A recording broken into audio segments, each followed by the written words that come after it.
Councilmember Mike Grady. Here. Councilmember Dan Grouse. Here. Councilmember Steve Litzo. Here. Deputy Mayor Al Jenke. I'm here. Mayor Jim Pearman. Here. Great, and thank you. And thank you all for coming this evening. I understand from our fire chief that I might get a heads up if more people come that we overwhelm this room. We might be asked people to go outside and watch the monitor. Right now it looks like we're okay. Is that right, Chief? Okay, but he stops. That's what it's about. Before we start, I have some pretty good news, great news actually. It's my pleasure to introduce our newly appointed city attorney, Katie Knight. Katie, would you please stand?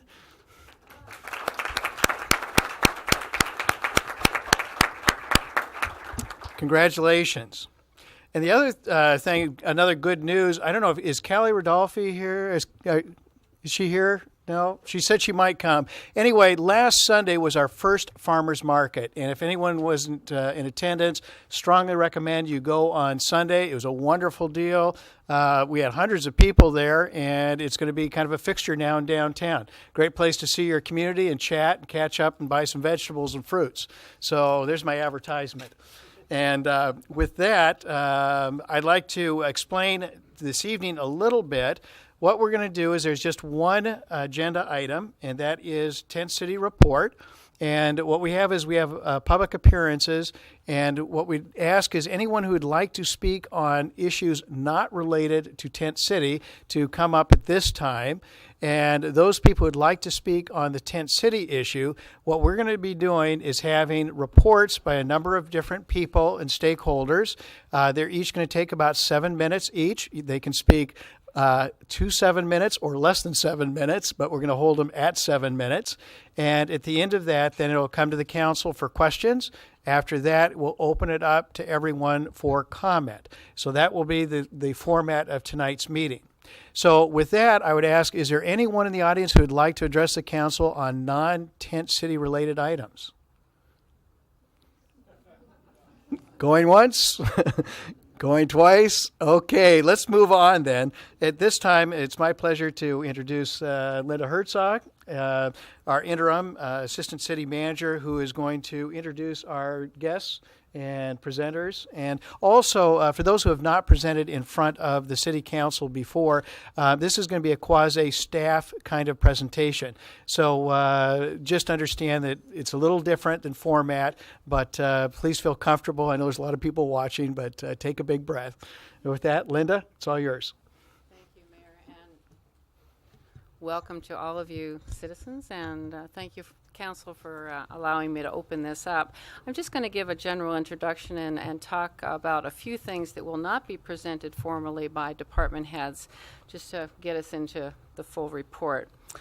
The intention here and in all the future meetings where we make status reports on Tent City is to set aside the hearsay that we've gotten from other communities when they've hosted Tent City and to speak specifically to the Tent City experience here on Mercer Island. And we'll be reporting to you as accurately as we can as these weeks and months go by about the actual experience that we're having as staff, and on occasion we may have invited guests, as we do tonight, to talk about what they have actually seen and observed in our own Mercer Island version of the Tent City encampment. As you know, the police and fire and development services departments have committed to go at least daily up to Tent City and observe and monitor and make sure that all of the rules and regulations that pertain in their department are actually being followed. And in addition to that, we've got 3 other departments who are a little more on the lookout than usual for things that might be kind of out of the ordinary, so that they can make sure that there's a comfortable settling in of the encampment and a continuing good experience with the encampment on the island. The 3 departments who will be reporting directly here tonight are DSG, and that will be presented by the Director of the Development Services Group, which is Steve Lancaster. Then the Fire and Life Safety report will be provided by Steve Heitman, and the Police report by Ed Holmes. And also, I believe Heather Barr from the King County Health Department is here. There she is right there. And she'll be giving us a report on her inspections that have to do with environmental health and food safety. And then following these reports by staff, both city and county staff, you're going to hear from some people outside city and county government to kind of round out the picture of what's happening here on Mercer Island in its first 2 weeks of the encampment. These outside panelists are going to represent the church that invited and is hosting Tent City, and the Clergy Association, the immediate neighborhood, the wider First Hill community, and the residents of Tent City themselves. In order of their presentations, they'll be Pastor Leslie Ann Knight from the United Methodist Church, Steve Bryan, who lives just a few houses away from the encampment, Tara Johnson, who lives on First Hill but more distant from the church, and 3 representatives of Tent City itself. They are Craig Corey and Alan Borden, and Carissa Vaughn. And these people were selected by Tent City residents to represent them at the meeting tonight. Before we begin with the individual presentations, let me just give you a flavor of the Tent City related activities of the other departments who aren't going to be reporting directly tonight. But they have increased their watchfulness in the First Hill neighborhood, but they're not doing daily inspections as the others are. And those 3 are the Parks Department, who has been especially attentive to activities in the Lid Park, which lies between the transit center or the transit facilities and the tent encampment. And they report so far that the park users have had no feeling of discomfort as far as we know. There hasn't been any reason to be concerned about any activities in the park, and there haven't been any incidents that they have become aware of. The maintenance department is also being more watchful than usual, and they're looking for litter on the streets and in the public rights of way. They haven't found any excessive litter or any litter at all, actually, in the vicinity of the church. And the maintenance staff have also responded to reports of graffiti in the downtown area, which some of you may have seen. They removed the spray-painted references to Tent City soon after they appeared, and those spray-painted signs were on sidewalks and buildings and signs, and as far as we know, they're all removed, save for perhaps one on a private building where the owner wanted to keep it there to see if he could identify who might be doing this. And also, before the encampment actually moved here, the Youth and Family Services Department asked Tent City if YFS services could be used by the Tent City campers. And Tent City declined these offers, and we understand that that is their normal policy, that they don't usually accept the services of the city in which they're being hosted. However, when 2 vans came to provide dental services, those were heavily used by Tent City residents, and there was also a gentleman who apparently drove up from Sumner and got dental care in these vans and then needed some gas money, as many of us do, to get back home, and the YFS people were able to provide him a voucher, as they do for people who don't live on the island if it's a one-time emergency situation. And YFS also reported that last Friday, Tent City had some excess donations of food, which they then donated to our own food pantry here on the island. So we've got a reverse service situation going on. Now, Steve Lancaster then will be the first official city representative of the Development Services Department, and he's going to present that report and will be followed thereafter by other city department heads. Thanks, Steve.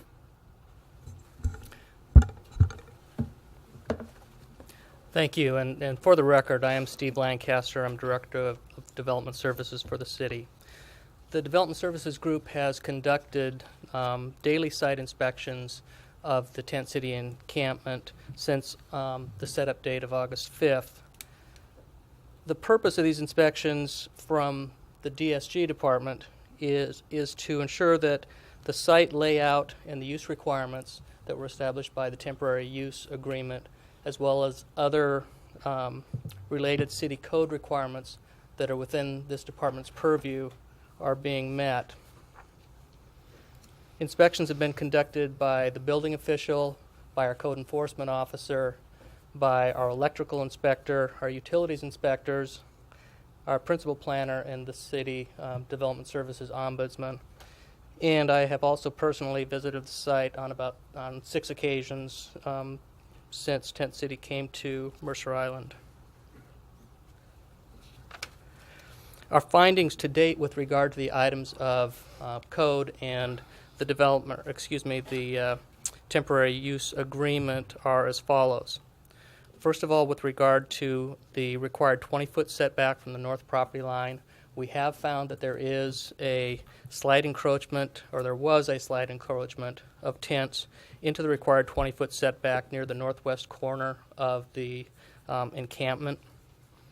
This has been brought to the attention of camp personnel, and they have assured us it will be corrected immediately.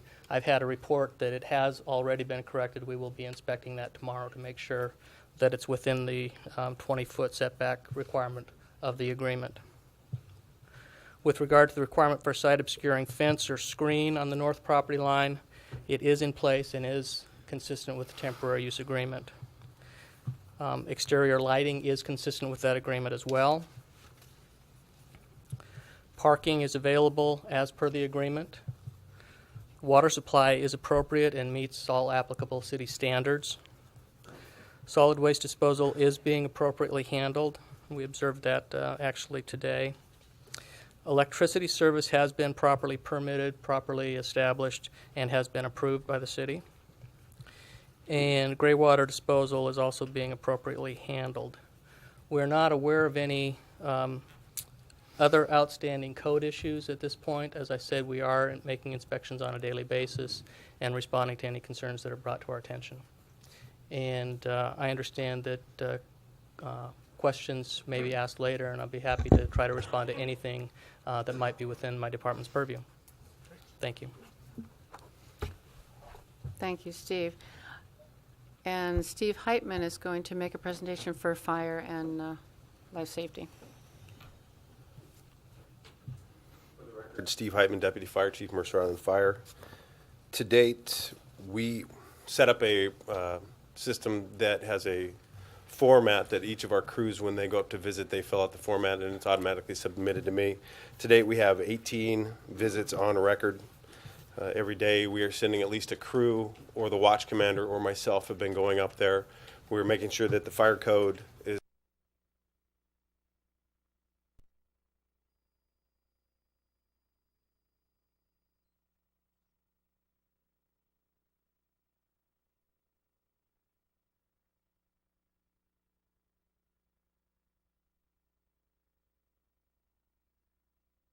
website. And again, thank you, Councilmember Grouse, for the idea here on posting these daily. We've been very active, but maybe for one day.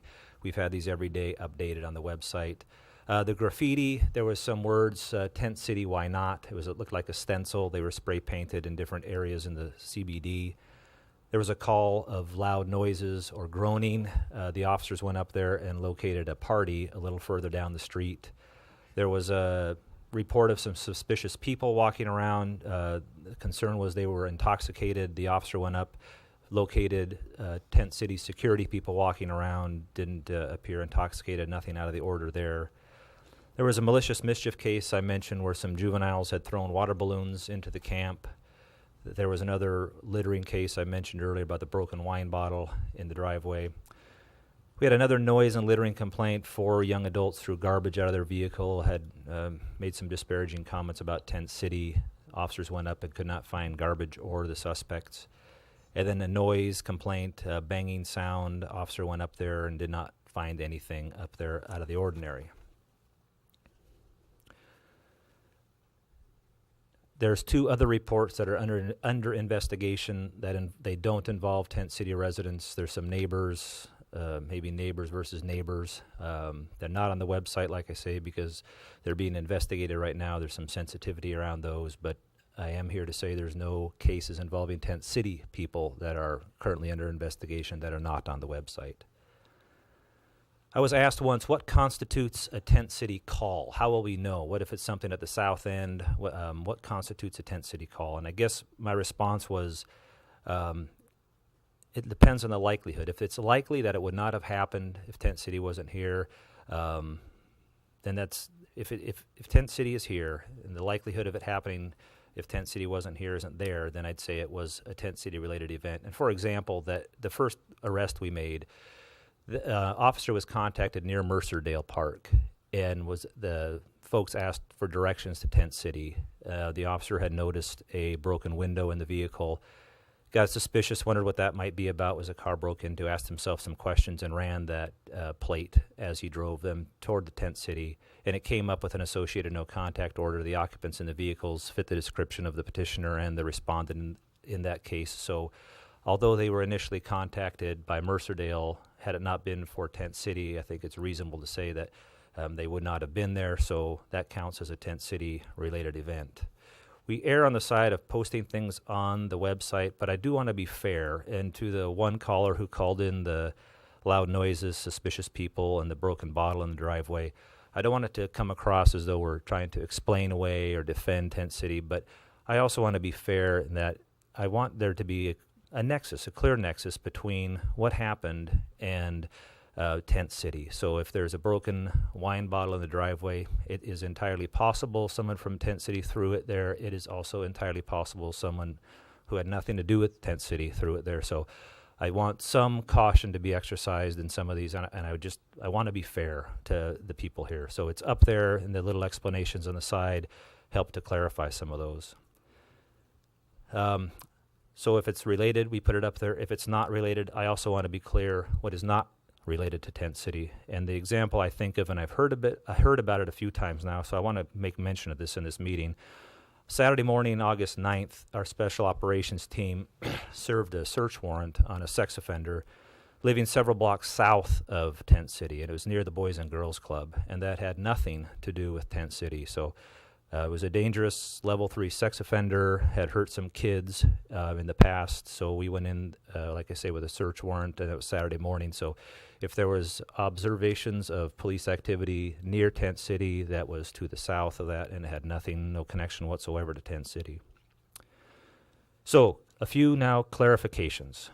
Some questions that have been asked over the last couple of weeks, and these are the answers I have at least to date. We cannot check Tent City residents' names for verification of sex offender warrant or warrant status. The sheriff's office reports that names are routinely run, but we currently don't have a mechanism in place where we can go and take names and verify that. Although I'm hearing sort of late breaking news, our city attorney's currently working with sheriff's attorney on identifying a way that we maybe could check for compliance in this area. That's still being worked on there. Another point of clarification, people are grandfathered in when they move from one Tent City to the other. So as I understand it, I think it was about 93 or 95 people who moved here to Mercer Island in the Tent City. They were not rerun for sex offender status or warrant status. They run you once when you check in, regardless of what city, and as the camp moves, you move as well, and they're not rerun for warrants. Tent City allows no more than 100 people in there except for overnight guests, and I've been told that if somebody comes at night and needs a place to stay for the night, they do an abbreviated check-in. I'm not exactly sure what that constitutes, but they check for warrant, sex offender status. The person is allowed to stay overnight, but then needs to leave right away in the morning again. Tent City reports that no one under 18 is staying at the camp, except for the occasional time when a child has come in as part of a volunteer group to serve some meals. Then they've been in the camp, but they are not staying there as residents. And violations of code of conduct was asked about that. Tent City reports 4 or 5 housekeeping type of violations. We've also learned there was a resident in there who had appeared to violate more significant rules, and as I understand, that person was kicked out of the camp today or yesterday. I'm not entirely sure on that time frame on that. So to the third point here on communications, I've learned quite a bit the last couple of weeks. I've talked to members of the faith community, our council members, neighbors of Tent City residents, and city staff. And a common theme really has come to the surface, which I think is important to note, and it really is that everybody has been very well intended on this. People get passionate sometimes about their feelings or their positions. I think if you take time and really listen to people, regardless of who you're talking to, people are well intended in this whole thing, and I think that's important to remember. I have appreciated Tent City's welcoming us in their camp. 75 walkthroughs. The police department in the last 2 weeks have conducted 75 walkthroughs. So I've appreciated that.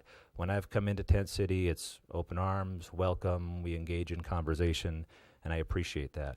I also appreciate the input from the neighbors. I've had some really good meetings with the neighbors. We've talked about safety concerns and other concerns. As part of the police department's response plan that I showed a couple weeks ago, the last part of that was the citizen involvement piece. And the citizens really have been our eyes and ears, and they've helped us in learning some things and communicating with us, and it's been a good experience there. As I've said before, this community is made up of very generous islanders. Tent City, the churches and the faith communities is putting their faith in action by inviting Tent City here, is how they describe that. Our fire department, I think it's worth noting, a few weeks ago raised $6,500 in 3 hours in the burn boot, just at the side of the road for muscular dystrophy. That's the kind of island we have. One of the louder opponents to Tent City, I also learned, he's a doctor. Every year he spends his vacation in a third world country donating his time. That speaks volumes to the type of community we have here. I guess my brief assessment here to sum it up, Tent City has gone fairly well as expected. It's been a continual learning process. I've learned a lot in the last couple of weeks. That's due to the good communications I've had with people. And I would say let's just keep that communication line open. Let's keep talking. Let's keep learning from each other. And I thank you for your time.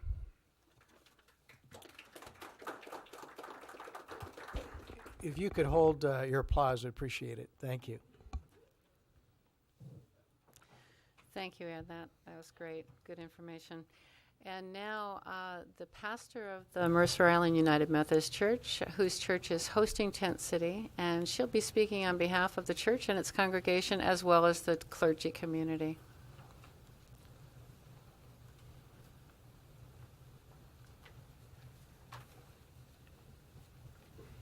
Well, I am Leslie Ann Knight, and I am speaking both as pastor for the United Methodist Church and for the Mercer Island Clergy Association.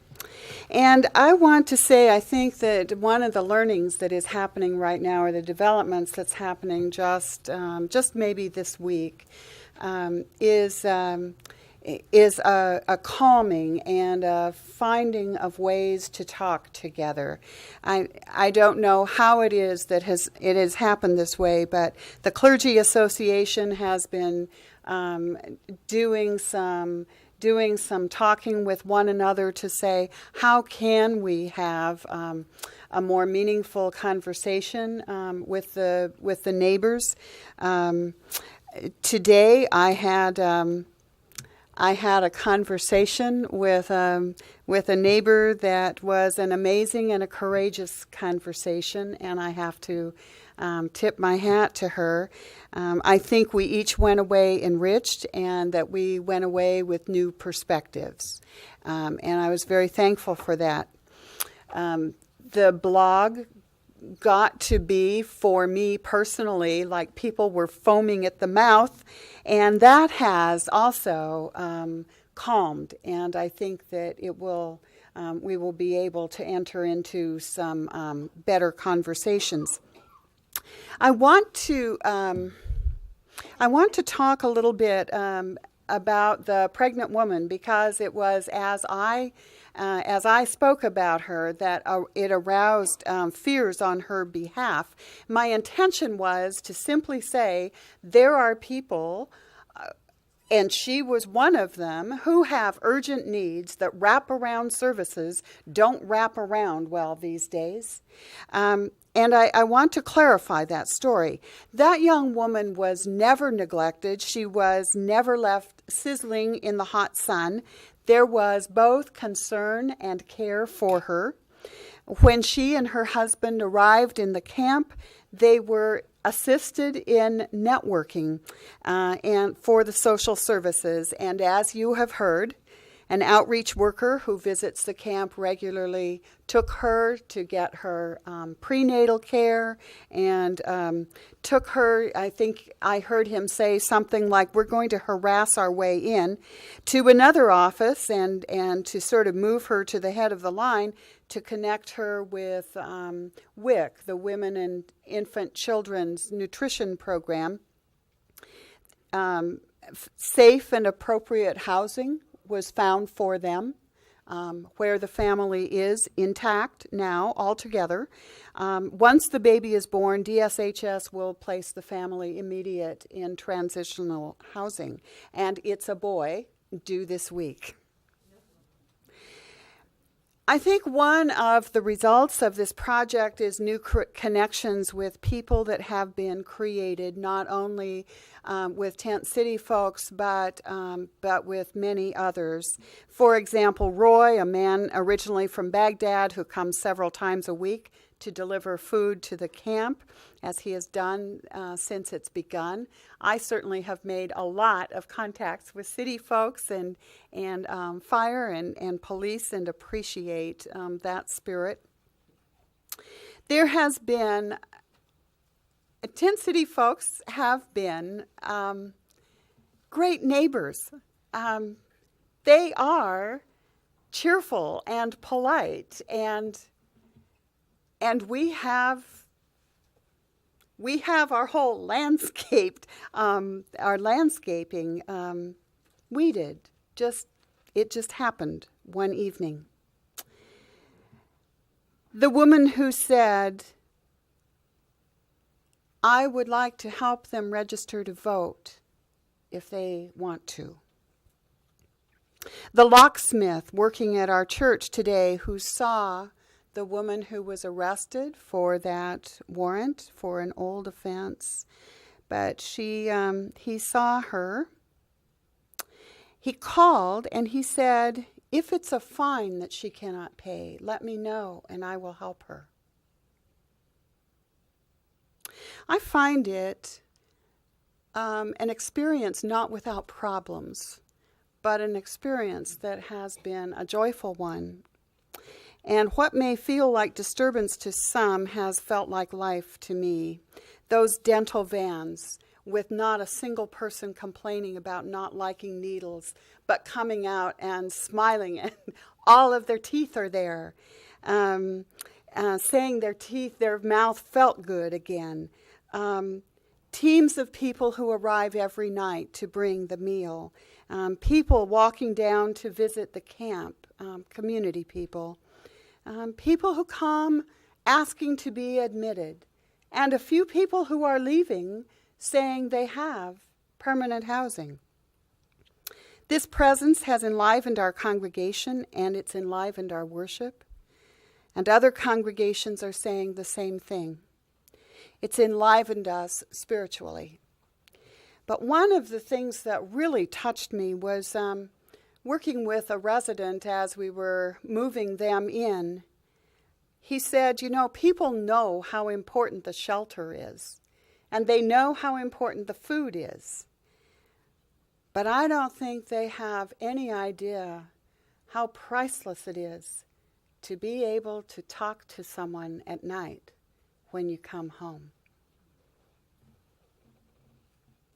And I'll answer any questions that people have after the presentations. Thank you very much, Pastor Knight.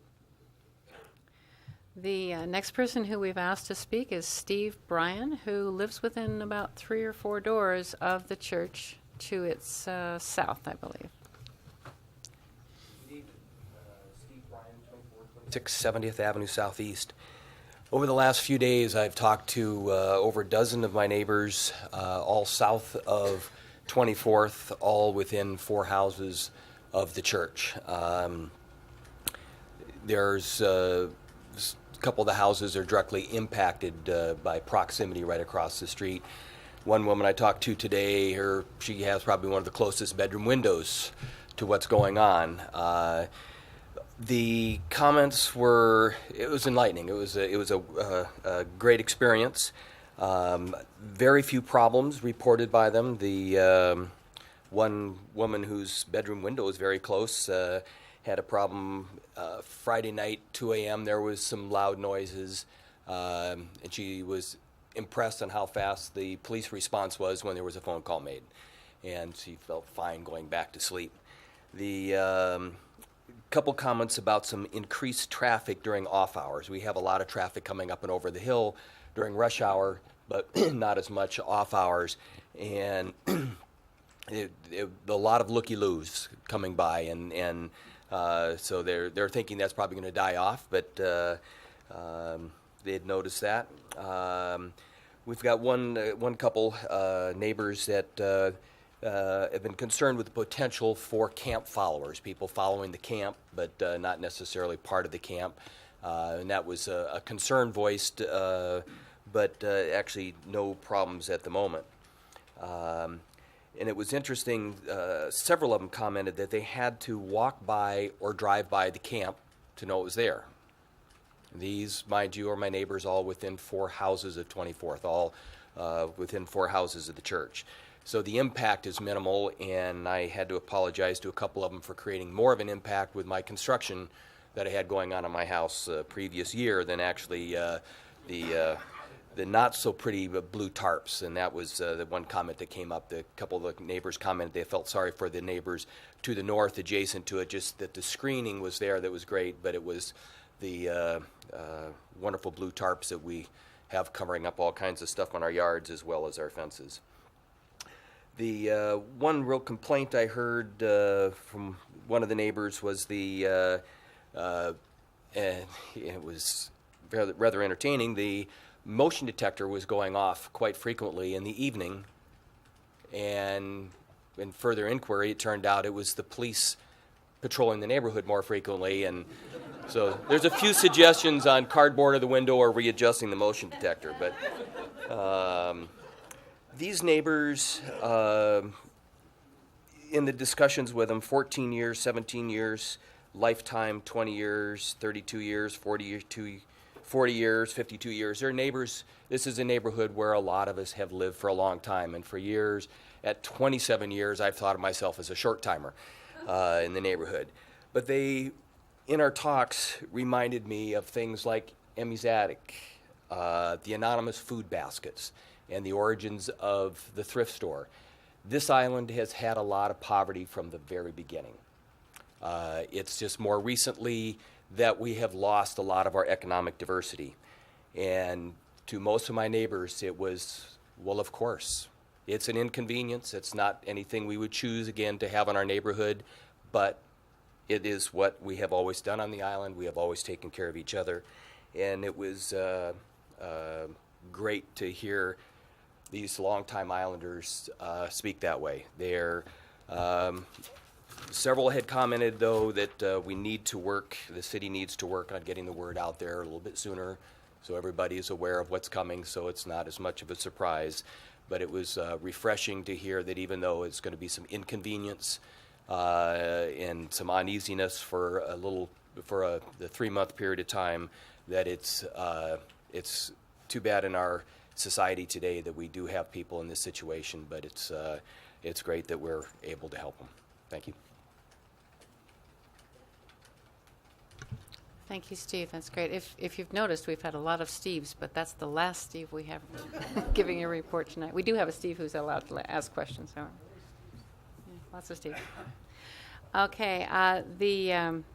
The next speaker we're going to ask is Tara Johnson, who is also from First Hill, a little more distant than Steve Bryan is, and she has been before the council a number of times in the past several weeks. So, Tara, if you'd like to take one of the mics.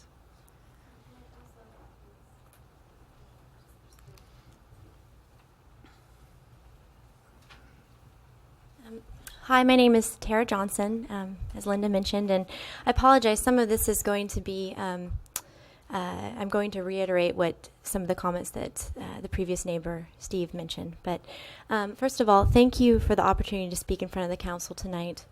I was invited by Linda Herzog to summarize the experiences from the perspectives of the First Hill neighborhood. While we are only 14 days into a 93-day permit, I feel like I can speak for the majority of my neighbors on First Hill when I say that the success of Tent City's stay on Mercer Island should not be measured by the number of police incidents in the city's website. Today, I'm not going to talk about crime or statistics. I'm going to talk about the experiences of the First Hill neighbors since Tent City moved in. I'm going to talk about some frustrations the neighborhood shared and some discrepancies neighborhoods neighbors feel were promised by the City Council, church clergy, or Share Tent City, and what is actually happening. Excuse me.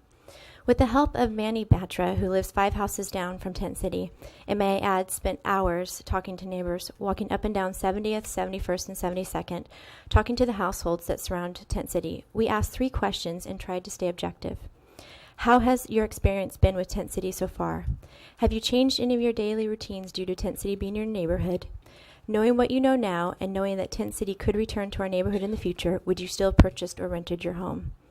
Altogether, we spoke to 24 households, most of them north of 24th.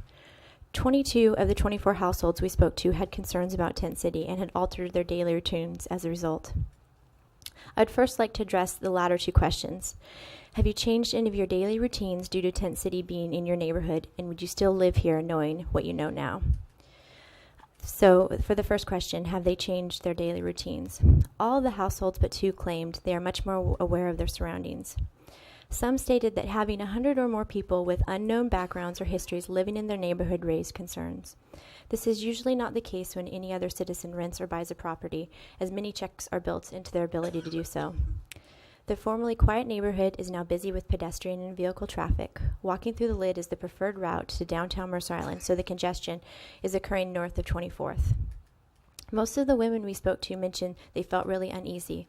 Those that stay home alone during the day were especially uncomfortable. The majority of the neighbors we spoke to now lock their doors where this wasn't much of a concern in the past. Additionally, many are now using security systems that have never been used before. Many of these neighbors are now afraid to let their children go to the lid or play in the neighborhood unsupervised. One mother mentioned that her daughter's friends are not allowed by their parents to sleep over while Tent City is in the neighborhood. Some of the neighbors near the church no longer keep their windows open at night because of the cigarette smoke, and one neighbor has purchased 4 industrial-sized fans to keep the smoke out of their home. Would they have purchased or rented their home based on their experiences so far and what they know now regarding Tent City? 22 of the 24 said they would not have purchased or rented their home. Many said they would never purchase a home near a church in the future. How has your experience been with Tent City so far? Tent City residents were described as quiet and respectful by one of the neighbors. However, they mentioned the visitors to Tent City are more of a nuisance than the permanent residents seem to be. This was reiterated by another First Hill resident that mentioned they have seen cars leaving the church parking lot and hear them screeching down the street in the middle of the night. One neighbor stated helping the poor is a wonderful thing. However, they are worried that the homeless seem crammed into a small space, and their walk to the park and ride downtown Mercer Island was inhumane. They said it was too bad that the conditions in the camp and the location were not more favorable to the homeless. Another neighbor asked, why wasn't the community more involved with the process? They didn't hear anything from the church prior to Tent City coming to Mercer Island. Quoting one neighbor, the church leadership failed our neighborhood. The bad feelings could have been avoided if communication had taken place prior to the decision being made. A couple of people that attended the church meeting noted the disappointment at the Clergy Association's reservation for hosting Tent City at a church that had a preschool. They felt that the Clergy Association was implying that their children, the ones that live in the neighborhood, were not as important as the church's children, the ones attending the preschool. The next few items I'm going to talk about are not meant to offend or attack anybody. I'm going to talk about some frustrations the neighborhood shared and some discrepancies between what was communicated by the City Council, church clergy, and Share Tent City and what is actually happening. They are specific concerns that have been voiced by some of the same 24 households directly surrounding the church, in addition to neighbors that live further away, like myself, from the church. The security fence. The neighbors were told at the church meeting and at the last council meeting that a security fence with one entrance and one exit would surround the camp. Steve Lancaster showed a diagram on the teleprompter during this council meeting. The security fence, which you have a picture of in front of you, isn't a fence at all, and it isn't what neighbors thought would be surrounding the church. Many said they felt misled. Neighbors have witnessed people entering the camp from the gaps in the tarps and the bushes behind the camp. Neighbors have noticed people coming and going from Tent City at all hours of the night. The lack of centralized entrance and exit is a concern. It is my understanding that the Clergy Association offered to pay for a fence, but Tent City didn't want to be fenced in. Tent City security patrols and identification. At the last few council meetings, our police involvement and processes have been discussed. We feel our police are doing excellent job with presence on First Hill, but there are a couple of big concerns that I'm going to discuss where their hands are tied. The first is the Tent City walks. Tent City residents conduct security patrols in the 2 blocks surrounding the church. Patrols happen once every hour, and Tent City residents rotate this duty. The security walks are intended to find Tent City residents that may be doing something inappropriate. Although Tent City's intentions are good, the security patrols are causing problems. Voices have been heard in the middle of the night outside homes, and as a result, the police have been called, or at the very least, it has raised concerns. Furthermore, some neighbors are uncomfortable knowing that there may be a convicted felon conducting these walks. Our police department asked Tent City to stop the security patrols, and Tent City said no. They would gladly stop the litter patrol, but the security patrols would continue. I also asked Reverend Knight for help, and she said no, she didn't have the authority to stop the patrols. We want the Mercer Island Police to be patrolling the neighborhood and not the Tent City security, as we feel they have no business doing so. They are here as guests of our church and not as a security company hired by the city, church, or neighbors. The second concern has to do with the check-in process. At the outset, to ease neighbors' nerves, we asked our police department to be more involved with the security check-in process. Neighbors were assured that all Tent City residents would be required to present a valid state ID and have an outstanding warrant and sex offender checks done before being admitted to the Mercer Island, Tent City. Subsequently, we have been told, Chief Holmes, that when he asked Tent City to review the resident log, he was told no. Detective Erickson asked Tent City how many current residents had not had outstanding warrant or sex offender checks done at the same time as they were moving to Mercer Island. It was told 93. 93 of the 100 Tent City residents have not had recent warrant or sex offender checks as required by our temporary use agreement. The reality that some of the 93 could have an outstanding warrant or could be a sex offender concerns many of the First Hill neighbors. Today you will hear about 2 individuals that were current residents of Tent City 4 as of July 20th that have outstanding warrants, and 10 individuals that committed crimes while in Tent City and are still in Tent City. We need you to wrap up in 7 okay. minutes. You know, maybe what you can do is point out a few things, and then Sure, council can I'm ask you actually questions. not going to go over the graphs. Oh, that's fine. It's just whatever sure. you like to do, Okay. and then we can ask you questions Yeah, I'll later just on. finish this last paragraph. As I said in the beginning, I don't think crime or lack of crime should be the gauge to decide success in Tent City and our city. I think there are some processes that we could improve on in the future that would make the neighbors of First Hill feel more comfortable with our guests. The United Methodist Church is no longer viewed as a good neighbor by many of the First Hill residents, and this is really sad. I think these feelings could have been prevented had the neighborhood been more involved in the process. I encourage the next church that decides to host Tent City to work with the neighbors and keep an open dialogue. My neighbors on First Hill are wonderful people. There's a physician that uses his vacation time to help the sick in 7 different countries, a mother that works with an organization that helps the abused and battered women, and many others that give a lot of time to money and to charities. No one I know denies there's a homeless problem, and no one I know feels apathetic towards it. I hope that the fears and concerns of the First Hill neighbors are not trivialized, and the needs of the homeless are not ignored. I hope that churches are not viewed as enemies, and it is recognized that their intentions are good. I hope a year from now we can look back and say that there were some bumps in the road, but going forward we are going to work together. Thank you. Thank you. Thank you, Chair. The final official speaker in this panel, so to speak, is 3 people actually who are residents now of Tent City on Mercer Island. They were selected by their Tent City Council, and I have not met any of the 3 of them, so perhaps an introduction and an explanation of how you were chosen. Yes, 7 minutes total, please.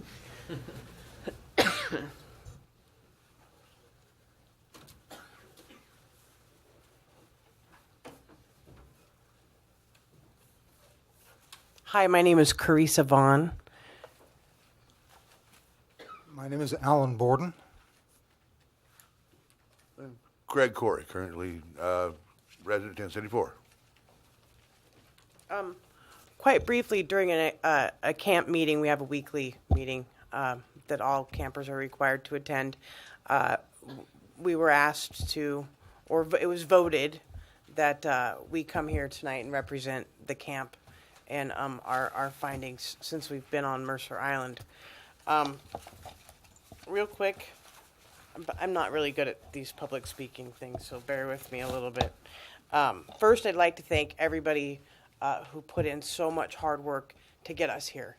I know that there's been a lot of controversy, and I know that all of the city departments, the city council, Mayor Pierman, everyone here has been outstanding in bringing us here. And also the citizens of Mercer Island have been extremely generous. We've had wonderful meals prepared for us every night, generous food and clothing donations.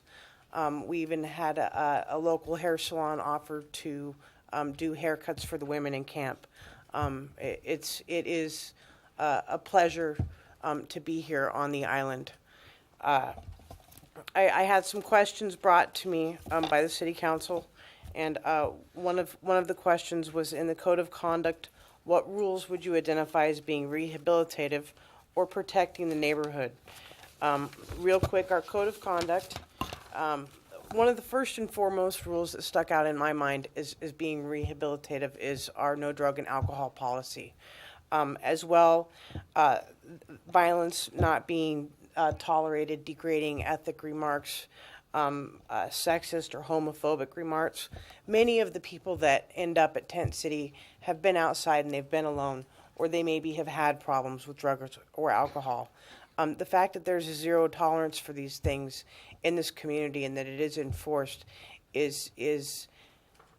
for me personally, it's been an absolute gift, because I know I'm safe there, and because I know that there aren't going to be the things out there that would influence or impact my life in a negative way, were I not in the Tent City structured environment. I'd like to thank Chief Holmes, first off, for taking my entire speech. Virtually everything I had to say, he covered for me. But just to reenter some of what he did bring up, as far as warrant checks are concerned, we do warrant checks on virtually everyone, sex offender checks on virtually everyone coming into the camp. As to doing it every time we move the camp, put yourself in the position of the King County Sheriff's Department. Hello, my name is Craig Corey of 1064. I have 119 non-emergency warrant checks to be done. they're going to say no. The unit right there, and that's besides we've got one more to get into our home than anybody here went to get into theirs. So that's really beside the point. Gosh, the incident today with young lady who was arrested. The system we have there and our policy we have is that we cooperate thoroughly and completely with local police when in investigation of criminal affairs, or when somebody comes up with a reactivated warrant or a warrant that they've acquired since they've been checked by us. The system is swift, it's draconian, and it's no fun on either end of the stick, since the phone call to the police when she re-arrived at camp today sadly fell upon me to make the call. It wasn't a whole lot of fun. I took no pleasure in it in this world, but it had to be done. We can't tolerate anything along those lines. As to behavior outside the camp, we haven't had any incidents here so far, but draconian is a good word for our response to any of our campers violating our code of conduct, and it's a lot more serious than anything this city or any other cities ever wanted to impose upon us.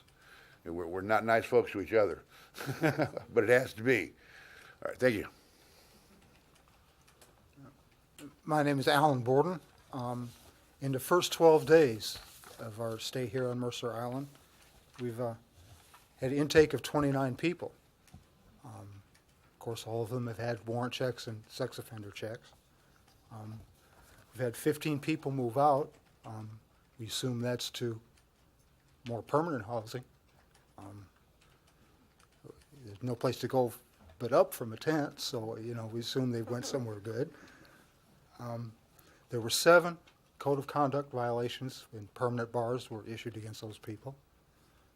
There were 4 additional bars given for temporary 7 or 3 days for other minor infractions. And, my personal experience here in Mercer Island has been, the reception has been very good. Thanks for having us. Well, thanks to the 3 Tent City residents as well as all of our invited speakers. We very much appreciate your taking time out of your evening to come and inform our council. And now we'll let the mayor get the questions out. Great. Thank you all very much. I appreciate it. There's a lot of people here, and I know it's a lot of pressure speaking in front of a lot of people, and I thought you all did really well. With that, what we'd like you to do is open it up to the council. After that, we'd ask anyone who would like to address the council to come forward. So with that, is there a council person who would have a question for any of our presenters? Yeah, Mike? Thank you, Mr. Mayor. Chief Holmes, I have a couple questions for you. One is I'm curious about the posting of all of the police responses just for Tent City. And my curiosity is, do we do the same thing for everyone on Mercer Island? No, we are going to be posting all of our other crime stats on the website as well, though, as just a way to put into reference what's happening in Tent City. And for example, one comment I made, if I could have just an extra minute here, during the same time that we had the 4 arrests at Tent City and 7 other reports, we also had outside of Tent City 26 arrests, and 7 of those were for warrants. So we will get to a place where we put our other general crime stats on the web as, like I say, a point of comparison, just as FYI. Good. That led to my next question in terms of percentages of crimes in, say, the neighborhood of First Hill versus those in Tent City. What would be your estimate in terms of the percentage of responses for neighborhood-related activities versus Tent City over the span of Tent City so far? Well, we've had, of the cases we've had, the one that I said was under investigation was neighbor, sort of a neighbor versus neighbor. Then we had some reports generated from non-Tent City people, the graffiti. I was thinking of the water balloon incident and then the possible littering. So these aren't where we have suspects inside Tent City generating these other case reports I made reference to. But I haven't done a statistical analysis I don't have the percentage off the top of my head. If I'm understanding your question right. Well, yes, in that I think you're getting there, and that I'm trying to put things in perspective in terms of we have a general level of crime across Mercer Island and certainly within First Hill, and I'm trying to put some perspective on what does that look like, and then put that in perspective to Tent City. Yep. So, like I say, that'll be on the web, and I guess maybe a comment, and this is a comment born from some of the discussions I've had with some of the neighbors. When I have talked to some of the neighbors about the crime stats across the island, I guess the point that I hear from them is yes, they acknowledge that. They say this is our neighborhood, however, and when I think about when you move into a neighborhood, you get to know your neighbors, and there's a certain comfort and reassurance you get from living with people for a while, and that's maybe one of the things I think just to be aware of here is there's now 100 new neighbors that these people aren't familiar with enough, so it doesn't feel quite the same as your neighborhood otherwise does, like I say, when you get to know your neighbors and you have barbecues and get to know them. So there's a little bit of still some lingering concerns that, yes, these other crimes occur, but we're still concerned with this neighborhood. But I think your point also is well taken, and that's why I say we'll put it on the web for a perspective. And again, I brought up the case of that sex offender, real dangerous sex offender, level 3, had hurt children, and that was a few blocks from Tent City, having nothing to do with Tent City. So there is that piece to look at, too, to put it in perspective. And just final question, Chief. So were any of the neighborhood-related crimes reported by residents of Tent City? I think the graffiti, I'm sorry, say that again. The water balloons were, when they got into the camp. Let me see, I think there was one more. I'm not sure who called in the noise and littering. 4 young adults threw garbage out of their vehicle and yelled disparaging remarks about Tent City. A partial plate and vehicle description was obtained, and I'm not sure if that was obtained by the Tent City security folks or who called it in, but we've had more cases, involving non-Tent City residents than Tent City residents. Very good. Thank you, Chief, very much. Great. Steve, any questions? Yeah, we can go down. Ed, while you're up. Let's talk about the check-in process. There's been a very consistent message from the neighbors about the warrant checks and the inconsistent or lack of audit. I come from the school of trust but verify. when we put the original agreement together, it was the understanding of everybody coming to Tent City would have a warrant check.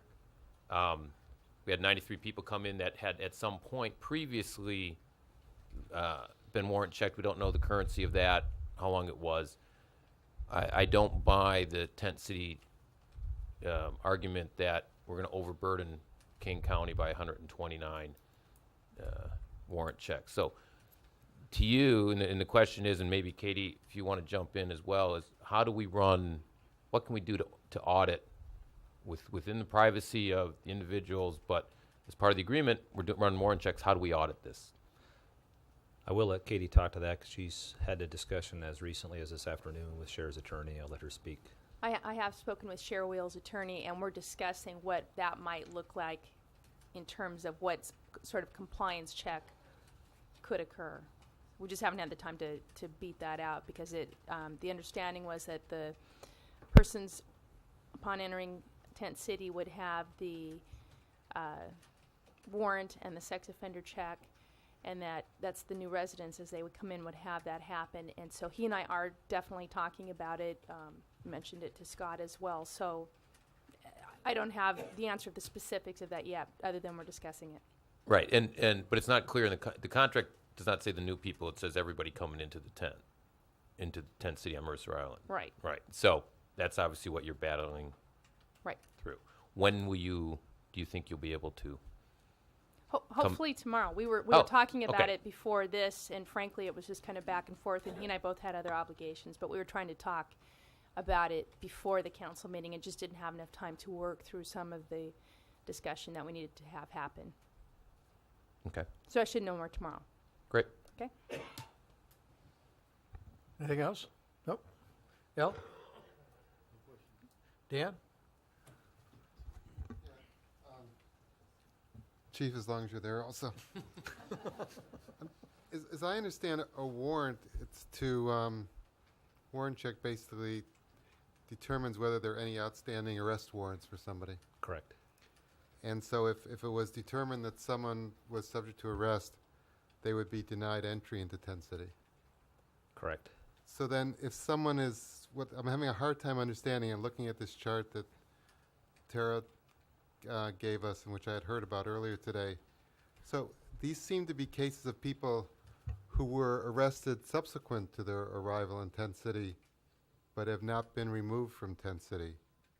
So I'm trying to understand, maybe I'm just don't understand how this works, but if someone would not have been allowed into Tent City if they had an outstanding arrest warrant, but they are arrested while they're in Tent City and are allowed to stay, that seems inconsistent. I've not seen the chart, so maybe my response might not be exactly. I think this is the same information that I believe Steve Oakes talked to you about earlier today. Okay, so if somebody has a warrant, if somebody could check into Tent City without having a warrant, so they could certainly check in, there's no warrant, and after they've checked in, a warrant could be issued for their arrest. Well, they're arrested. It's not a question of, it's not actually a warrant being issued for their arrest. They are in fact arrested for doing something. So I'm not saying it's right or wrong. I'm just trying to understand the logic of this arrangement, that they couldn't get in if there's an arrest warrant pending, but if they're arrested while they're there, then they're allowed to stay. I don't think that's am I accurate. missing something on this? From how I understand it, if somebody's arrested from Tent City, for example, the person who was arrested today, from what I understand, that person is not allowed back in Tent City. Well, maybe if you could, maybe let me put my question very simply. If someone is admitted to Tent City, they did not have an outstanding warrant, and 3 weeks later they are arrested for committing a crime, are they allowed to stay in Tent City at that point? No, they're not. They're immediately issued a permanent bar. As soon as we are made aware of any arrest situation in the host city that we're in, that person is no longer allowed at camp. So if you are arrested, you don't live with us anymore. Okay. We do require the people that stay at camp to be law-abiding citizens. Okay, well that's good to hear. It wasn't clear to me, so maybe, Chief, if you later on can look at that information, just make sure that we're all, because there was some confusion when I was talking to someone this afternoon as to whether you could have people remaining in Tent City who in fact had been arrested while they were in Tent City. But I appreciate the clarification on that. Dan, I can jump in a little bit too, because I did talk with the Share Wheels attorney on that too, and he also reassured me that that they would not be allowed to remain in Tent City. And I think, in fact, that's the incident today that's been referenced, that that person has been barred from Tent City. Okay. No, I appreciate that. I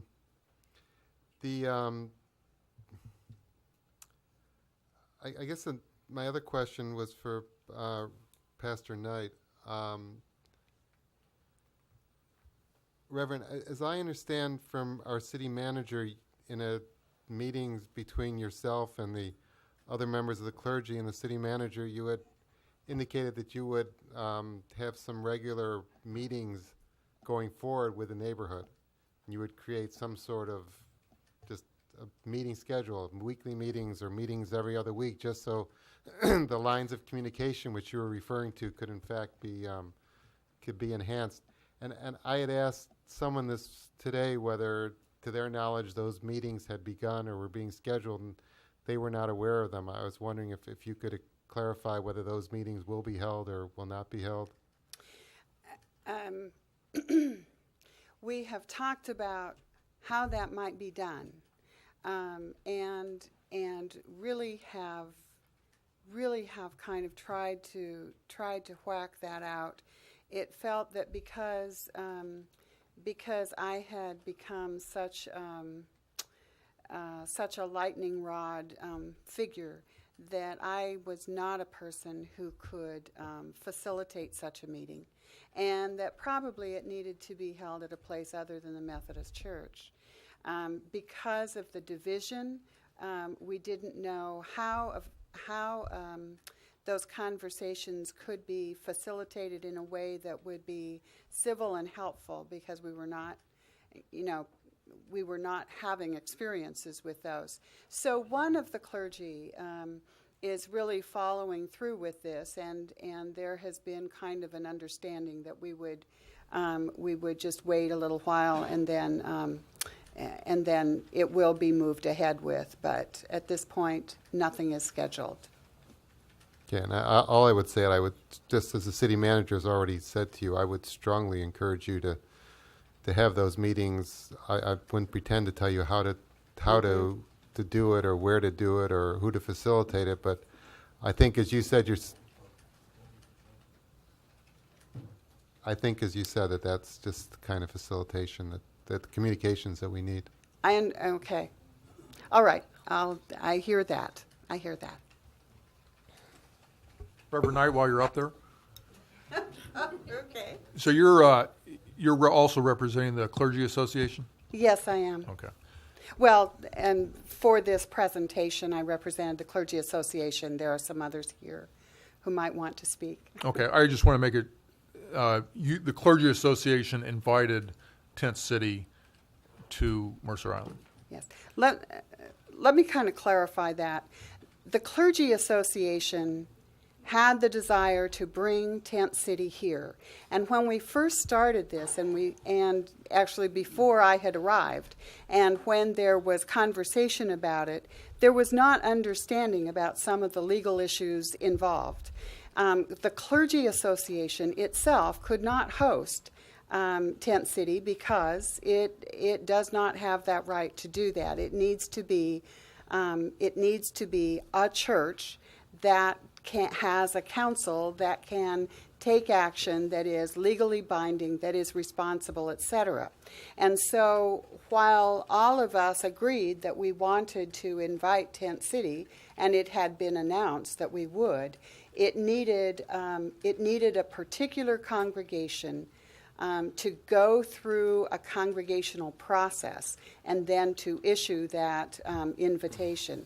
So this time it is the United Methodist Church that did the actual inviting, but the faith community has been working in close cooperation. But fair to say, you did invite them and their guests. Right. So just like when I go to somebody's house and they ask, Mike, please take your shoes off. As a guest, I take my shoes off. Yes. So it certainly is within the Clergy Association's purview that if they want to be receptive to the neighborhood for concerns of process, security process, or concerns which we will become more educated on from now until the end of this present tent cities for the Clergy Association during their next go around could certainly make that a stipulation in coming to Mercer Island. I think a local congregation that does the invitation, that could be included in the invitation. Okay, sure. Thanks. Thank you, Reverend. Anything else? Chief Holmes, so I don't mind saying that what my concern is, and as there was an email back and forth, I am concerned about what might happen. And why is that? You're all familiar with Housing 101, which we'll have a talk about at the next council meeting. I was flipping through that, and it gives what the normal cross section of folks who are homeless are. So I mean it's just cold fact there. And to go off of Councilmember Grady's line of discussion, how many arrests have you had on Tent City? 4. And how many do we have in Tent City? 100 people? Roughly 100. So let's say 4%. Okay. Okay. And what is the crime rate or arrest that we have on Mercer Island, roughly? 350 arrests a year, roughly 22,000 population. Maybe a tenth of percent. So there is, and shall we say that First Hill is representative of? 1%. Okay, 1%. First Hill is representative of what we have on Mercer Island, as far as. I think so. So there's justification for being concerned of a high concentration of folks there on First Hill. Would you say so? Well, I think it's probably one of those areas to exercise a little bit of caution. I saw one statistic said out of the 100 people that live there, and it showed X number of arrests for 100 people generated whatever the 30%, 40% arrest rate, or 4%. I guess with statistics, it depends how big of an area you look at. You could double the number, cut the number in half. If you do the closest 50 people to Tent City, the rate is much higher, the closest 100. So I want to be careful what I state as concerns when it comes to percentages, simply because we have kind of a small data set with 4 arrests, and depending on how big you want to draw that circle around Tent City, dramatically increases or decreases the percentage of crime up there. So I guess that's the caution I have with small data sets. Okay, but there's enough data out there, both at King County level, at state level, at national level, to reinforce concern of the crime rate that will be higher, significantly higher than what we experience here on Mercer Island. Knock on wood. Yeah. Again, depending on where you draw that circle. And how many positive IDs checks have you made? Personally, none. Your men? None. How many warrant checks? Well, wait. I say none, but when they've contacted these, now there's been 4 arrests, so they would verify ID with those. So I should be careful when I say none. So that's reactive, though. Yeah, that's reactive. Yeah. And how many warrant checks have you conducted? We have none. How many warrant checks have you? Outside of the people we've contacted. That's again. correct. So. And how many warrant checks have you? The new folks that have come on board on Tent City, how many of those have you? We have personally verified? None. How confident are you, Chief Holmes, that there are no sex offenders at Tent City? Well, I asked that question of our liaison, who's been doing a lot of work, and I asked the same, but perhaps, I included the warrants and sex offender status, and he says, he's in talking to King County and looking at the fact that they do report that routinely names are run through their system from Tent City. He's fairly confident. I cannot be 100% fairly confident? Yeah. Okay. And how confident are you that there are no residents at Tent City with outstanding warrants?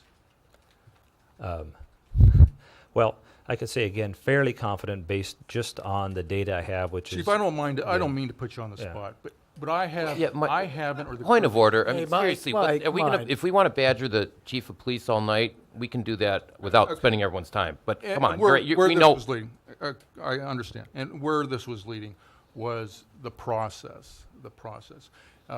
When we finish this 93 days of Tent City, it's the process that I'm concerned that there are holes in the process that we can't give the residents of those who surround Tent City the confidence that they have that warrant checks have been conducted and there are no sex offenders there. And I bring that up on the tail of the Clergy Association next time.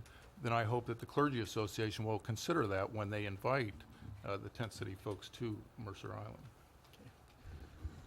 I have a few questions, and then I'll give it to you. And first of all, Steve, you'd mentioned about the fence. You'd mentioned that wasn't quite the standard. Could you tell me exactly what that looked like and before and after? Actually, the requirement in the temporary use agreement for fencing is simply for visual screening along the north property line. And that screening is in place. The visual screening does meet, in my opinion, the requirement of the agreement. The discrepancy that I noted earlier is the fact that earlier today there was at least one and perhaps as many as 4 tents in the northwest corner of the property that were closer to the property line than the 20-foot setback requires. And how many feet were they off in that I think encroachment? one of the tents is larger than the typical tent on site, and it may have encroached as much as 3 feet, wasn't it, my estimate? Okay, so 3 feet over the 20-foot. So right, about, so instead of okay. having a 20-foot setback, Okay. it had about a 17-foot setback. Right. Okay, super. Also, as mentioned that, and maybe Reverend Knight, there was some mention that the actual screening could have been improved, or and that offer was declined for materials. Do you know anything about that? I've not been involved in that conversation. Maybe Reverend Knight, do you? There was a desire for a different fence that was expressed by, I don't know, neighbors or city.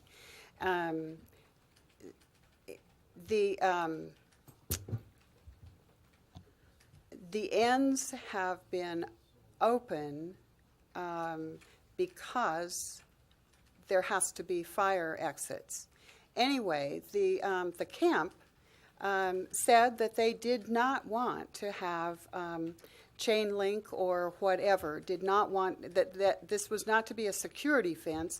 These are free citizens. These are free citizens, and they are free to come and go. And the implication that they felt that they had to be chain linked fenced in with a security fence was offensive. And that is their right. And so there was a miscommunication that there was a fence desired.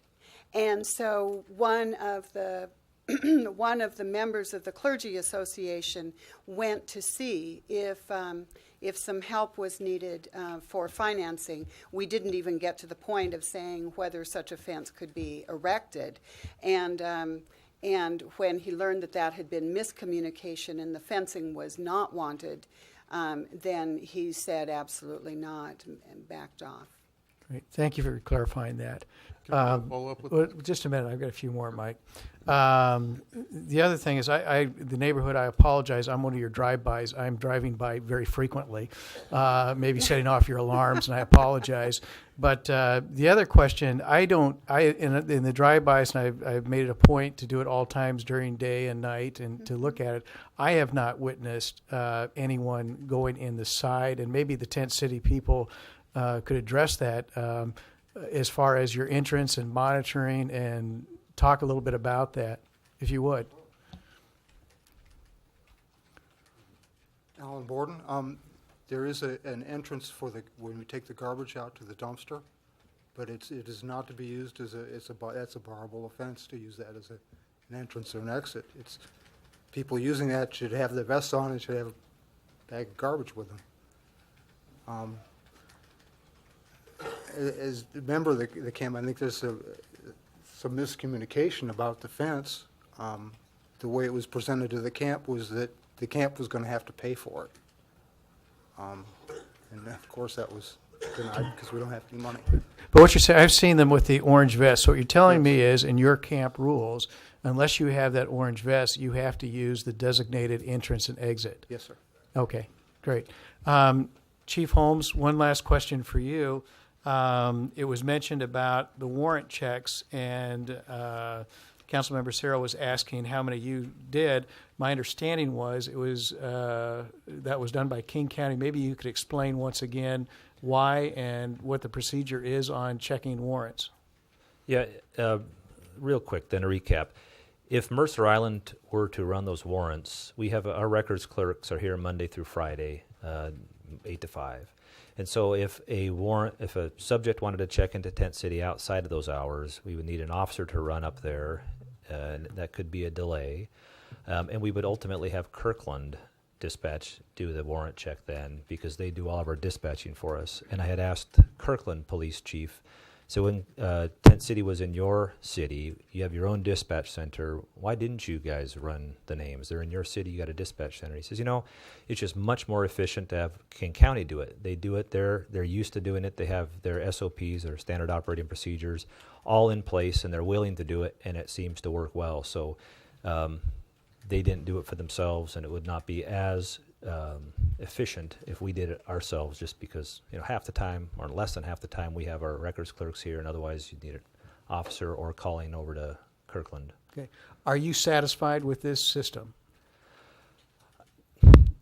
Yes, in that it's gives some reassurance when Councilmember Ciro is asking the question about 100%. At what point are you satisfied? 100% satisfaction would be that if these things are being run, would be that somehow I have a way to verify everybody who's in there and be able to randomly check or verify it. It's much more involved than the process is now. It'd be a completely different setup to be, like I say, 100% satisfied. So it depends on how satisfied. Certainly the agreement that they have now is miles ahead of no agreement, and they just simply don't ever run that. But it is not 100%, I don't say foolproof, but assuring to me, because I don't know. But again, like I say, King County reports, they regularly run names, so there is that assurance built in there. Okay. And the last question is, you mentioned this has been a learning process for everyone. Mm-hmm. Are you satisfied that we're learning together, you're working well with the people, and that issues are being addressed promptly by the camp and to your satisfaction?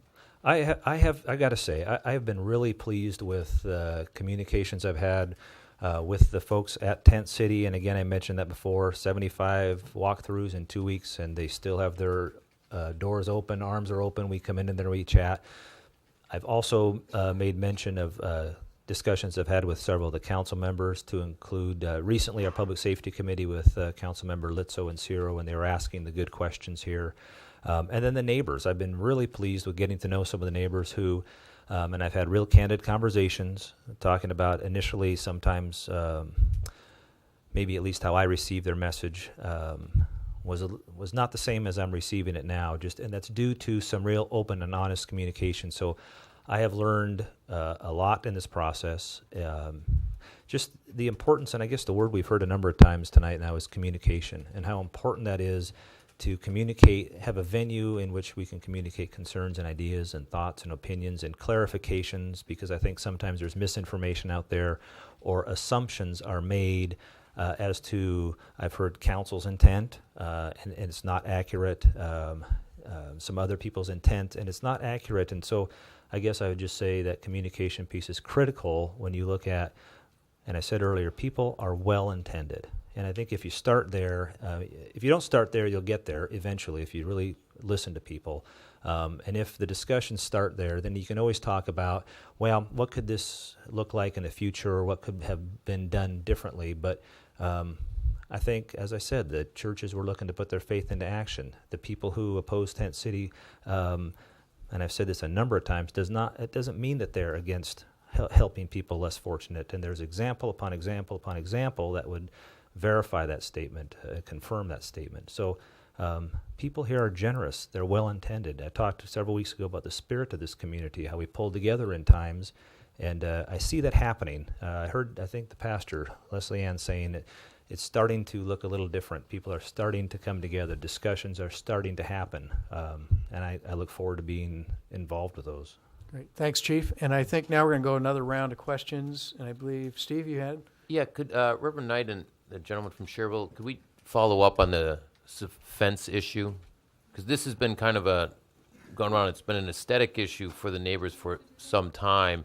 And I just heard two different explanations. One was they didn't want it because they didn't want to feel caged in. And the gentleman from Cherville said, well, that was because we were asked to pay for it. So, and if my understanding is correct, at Benai Temple, it was a chain link fence, but more for the blocking issues that Steve Lancaster talked. So I'm confused as to what's going on. The camp leader that I spoke with had spoken to me about his extreme upsetness that at being required to put up a chain link fence. And I can't say anything about other conversations because it was that one conversation that I had with that one camp leader. Different than what they had at Benai Temple, because my understanding, and correct me if I'm wrong, I can't speak about B'nai Torah. B'nai Torah, thank you. Yeah. I was at B'nai Torah, and they had a chain link fence, 360 degrees. Right. Yes, they do, and it is for that area, but it's also a different configuration where people were, and I think that the spirit with which it came across was pretty hurtful. What does that mean? Oh, what did you when you talked?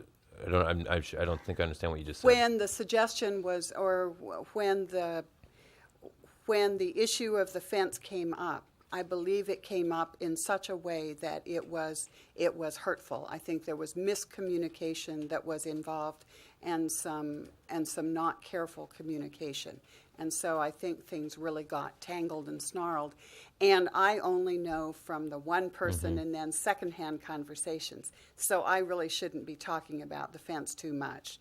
But for where I was involved, camp leaders said they definitely did not want the fence, and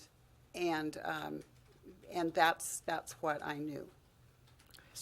I think I probably need to pipe in here because I was centrally involved in this issue. But thank you for allowing me not to speak, Pastor Knight.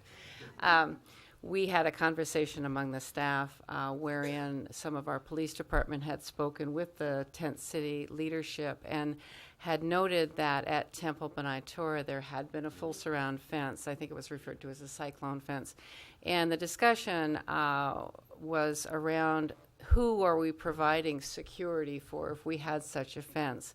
And it was deemed equally important for the security of Tent City residents as it was for the residents of the surrounding neighborhood. And within that conversation between the police department and Tent City leaders, the big problem was that they couldn't afford to have such a fence, even though there had been a fence at B'nai Torah. However, at that former encampment, the synagogue itself had paid for and constructed that fence, and it had been noted at the time of the invitation that there would be such a fence around the encampment. Therefore, the Tent City people accepted that invitation, understanding that there would be a fence and it would be paid for by the congregation. It was all ahead of time. When the encampment came here, staff and the Tent City folks and the church discussed what would be in the temporary use agreement and what we have in our land use codes for similar kinds of things is a site obscuring fence, which was described within the temporary use agreement. So we as staff were satisfied that that condition had been fully met, But if there was a need for greater security on both sides of that fence, all that was needed was the permission of the church and some money. So I contacted one of the other clergy persons, and they said, sure, we would be able to pay for that if it's something that Tent City would agree to have. And thereupon he went to talk to the Tent City leadership, and there's where we discovered the miscommunication. One of the issues was they couldn't afford it, but the other issue was that it wasn't up yet, and they had fully settled in, and they felt that it would be a message to the community that they were not safe to have around because, and they in fact are citizens, and they didn't want to be fenced in such a way. So and a large part of the miscommunication was with me. I had not understood that there was a money question, and there was not a question about wanting or not wanting a security fence. I thought there was a desire on both sides, the neighborhood as well as Tent City residents, to have a security fence, and that was not the case. So we secured a promise for the money, but we didn't fully understand the impact of fencing in Tent City after it had been established, and the site obscuring fence that we required had been installed to our satisfaction. We were insensitive to that. And the reason I think this is either Fire Marshal Steve Lancaster, why there are a couple of different openings versus the one that the original diagram showed of a central location is what exactly? Is that a fire marshal issue or is that a code issue? Because the original diagram was there's a central in and out entrance. And I was up there and I was pointing out there's actually 3 central and then 2 on the side, and I was told it was a fire marshal issue. Is that correct? I'm looking at you, Chief. Could you do that and get back to us, please? Thank you. Okay, Mike? Just a couple questions. I'm curious, Steve, Brian, is that your blue tarp that's on the fence there? No. Sorry. I have a question for Ms. Johnson, Tara Johnson, if you don't mind. Well, that's fine. Hi. Good evening, and thanks for coming. The question stems from your comment about the security walks and how you felt that they were intrusive and posed a problem. And I'm curious about that because I have many neighbors, many of which I don't know, that walk the streets at all hours of the night.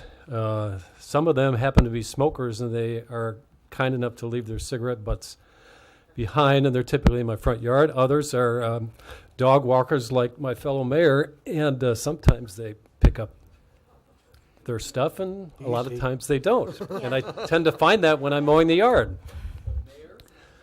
No. And my guess is you're probably going to get a lot of doorbellers here pretty soon in your neighborhood. So my question is, it's an interesting concept how you could limit the residents of Tent City from walking through your neighborhoods. And I do understand, some of the concerns, but have you had direct conversations with them about that, like I would have with a neighbor that brings his or her dog into my front yard? We have spoke to Chief Holmes and Reverend Knight about this, and I agree. I don't think that we're trying to limit anybody's rights. I don't think our issue is with people going into the parks and doing walks like any other resident would. I think the issue is that there's some concerns. I mean, there's I should just mention that, in some of the other cities, they were asked not to do the security walks. And I think some of the neighbors are there's a heightened level of fear. Whether it's irrational or not, there is a heightened level of fear. And to hear voices outside your homes, and I understand that some of the, they're supposed to wear orange vests when they're doing their security walks. But, I have, I've heard that some of the neighbors are uncomfortable, and it scares them when they, and it's not something that they're used to. So whether or not it's happened before and now there's just a heightened level of awareness, I don't know. But, I guess that, if we can just talk about a process going forward or some other way to ease fears, I think that would be helpful from that standpoint. So I don't know if that answered your question, but Yeah, it gets pretty close. The last question I have for you, and I think Steve and some of the neighbors, representing the neighbors, is we've talked a lot about ways to kind of contain them and ways to make sure that they don't come into our neighborhood. I don't think that's not the intent. I don't think it's about containing. I think wanting the fence is so that we're making sure that, well, for their safety too, there's a one centralized location so that all guests and all new people that are coming into Tent City, have the proper procedures that they do.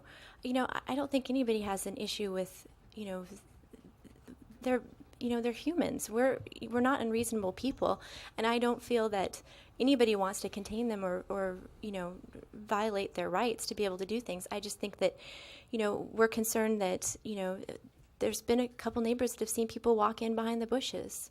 Now, whether or not it was, they were carrying garbage or not, I don't know. I mean, it's not something that I personally have seen. But again, when I was talking to the neighbors directly by the church, they had mentioned that. I just want, I don't know what the answer is, but, I think that it's important that if we can keep the lines of communication open and maybe someone else has better ideas about how to alleviate some of the concerns. I appreciate all those comments. My actual question, though, is in addition to those issues, what efforts have been made on the part of the neighbors in First Hill to reach out to members of Tent City 4 and to share our community? And I think specifically of things that occur in your backyard, like music in the park. Mm-hmm. We have probably the best thrift store in the country. Yeah. We've got some of the best parks in the region, if not the country. What efforts have been made on the part of the neighborhood in particular to share things with members of Tent City? Honestly, I don't know. I know that we have used liaisons through Leslie Knight. I mean, I don't know if it's appropriate for us to be going directly to, the members. So we have used, I know that a lot of the residents have gone into Tent City and they've met and they've seen it and walked by. So, some of their concerns are addressed. But in terms of asking them directly, I don't know, to be honest with you. How about you, Steve? Thanks, Ms. Johnson. There's a fairly good-sized group of neighbors who are helping prepare meals for the church, is one of them, and several of them. I had comments from several of them that they had, as myself, toured and spent time talking with the residents. So there wasn't any issues on fencing. The only comment about fencing was it was too bad. It looked like a construction site in that it had the blue tarps that are in probably one out of every 10 yards have got it over a boat or something. But so their engagement has been touring, conversations, and meals. So thanks. Great. Any other quick questions? We want to open it up to appearances. Get a quick one? Okay. More questions? Okay. I have this sheet here from Ms. Johnson, and yes, why don't you please? So for the audience, there's a sheet here of 10 individuals with a sampling of crimes committed by TC4 residents while living at TC4. My first request is, Chief, that you get hold of this and report back to the council, if you will, on verifying this information. Although, Ms. Johnson, I don't have any reason to question your sincerity in bringing this up. Again, my concern is what might happen. My concern is sitting back and evaluating the process for who we say are in Tent City or are not in Tent City. And Ms. Johnson, what you show me here is a process that has failed. Is that correct? i.e., Tent City has a process to identify folks with warrants, or they have a code of conduct that specifies if there's involvement with alcohol or crimes, then they'll no longer be accepted in Tent City. Well, I don't know if the code of conduct, the one that I saw with the temporary use agreement, specifically pertains to crimes. I mean, I know that some of the members tonight spoke about if the person is commits a crime, then they are immediately banned from Tent City. And what you have before you is basically based on 51 declarations that were signed. We were able to find out 51 people that are currently living in Tent City, and 10 of them unfortunately committed crimes while in Tent City and are still current residents, we believe.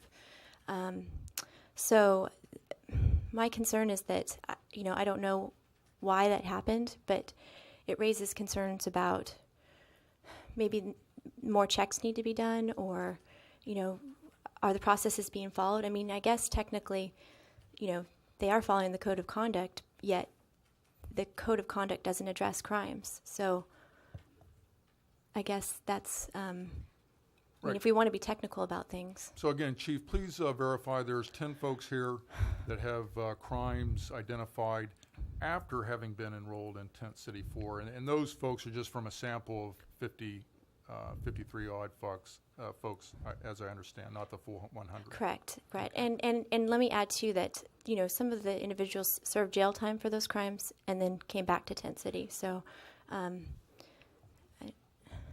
okay, thank you. Yeah. Any other questions? Katie, can I ask a question? How's Chief going to do that? This is public information, Steve. I'm not sure how that. But how's he going to go in and check that one of our issues? He's going to walk in Tent City, and I'm curious. It's a serious question. Well, wait a minute, Steve. The council has not decided that the chief should do that yet. Fair enough. It's going fair to. enough. Yeah, I was going to wait a moment and tell you this, and for everyone out there should understand this. There has been no direction of staff yet has been given. It's 4 votes. Okay, that's the way it works up here. So at the end, we're going to go through, and I've got a list running. There'll be other things going, and we will collectively as a body ask staff to do some follow-up at that time. Okay, so at this time, there has been no direction given to the chief or anyone to do anything. Can I jump in? And I wanted to clarify something for Councilmember Ciro. Tent City also has a residency requirement, which is separate and apart from their actual code of conduct. And their residency requirement for all of them is the portion that deals with you're barred from Tent City if you commit a crime while you're in Tent City, that sort of thing. So that's where to go look for that item. That's their own functioning, I believe. Okay, so having said that, if this information is correct, that would lead you to believe that, if that was being followed, that would lead you to believe that these folks would not have come up on this survey. If I haven't seen that survey. I don't know if it's accurate. I don't know where the information comes from. Okay, are there any other questions? Yeah, Al? Yeah, I've got a question for anybody who's spoken tonight who happens to have some knowledge on this. We've heard a lot about sex offenders, and I'm just curious, is there any data or knowledge that there's a higher incidence of sex offenders among the homeless than the general population?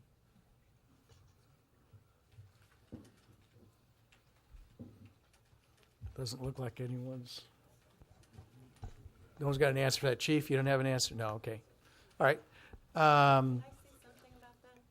I'm sorry. In just a moment, we'll have public comment. I thought you were opening that up. Yeah, in just a second we will. Okay.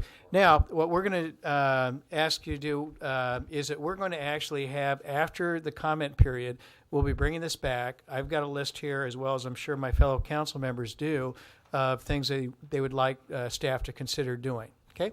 And so we'll go through that. That's kind of the process. So you also have a comment card that has been distributed. And Allie, where are the comments cards? They're out. Sorry. They're out in the lobby. Okay. You have the choice tonight to speak in front of the council here at the podium with 3 minutes. If you, due to time or due to the number of people who would like to speak tonight, if you would like to write down your comments with your name and your address, I will put them into the minutes just as if you stood up and spoke. This will be the only council meeting we're allowing that at. This is the first time we're going to try this out and see if it works, but it's only for this council meeting. So if it does get drawn out and long and you're ready to go home or you don't want to speak and you'd like to put your comments in writing, feel free to use the yellow forms and we will add it into the minutes.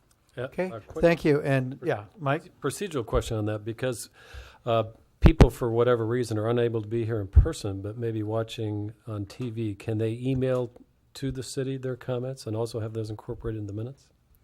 At this point, we're just going to collect comments that are from people tonight and those who speak. Like I said, this is the first time we're trying this just because we know we were going to have a lot of people here this evening. We wanted to give another option to those who couldn't stay for the entire meeting length. I'm sure we'll get the emails. Yeah. that I'm not Okay, concerned about. if you want to circulate them, that'd be great. There's some right there. And then we're going to open it up now. And what I'd ask you to do is you don't need to have a line all the way to the front door. Have like 3 in line, and then when you see one comes up, someone else step up. What we would appreciate, though, if you've heard someone that basically has already voiced what your thoughts are, you can give them credit and hitchhike on it, and that's appreciated. And then we can go through this evening. And again, if you give your name, your address, and there's a clock there, it's 3 minutes. At 2.5 minutes, it turns yellow, and at 3 minutes, I basically will enforce the 3-minute rule and ask you to wrap up your comments. And also, I'd ask everyone in the room, please no applauding or showing your dissatisfaction with the speaker. I'd like everyone to be treated very respectful, no matter what their opinions are. So with that, please, Speaker 1.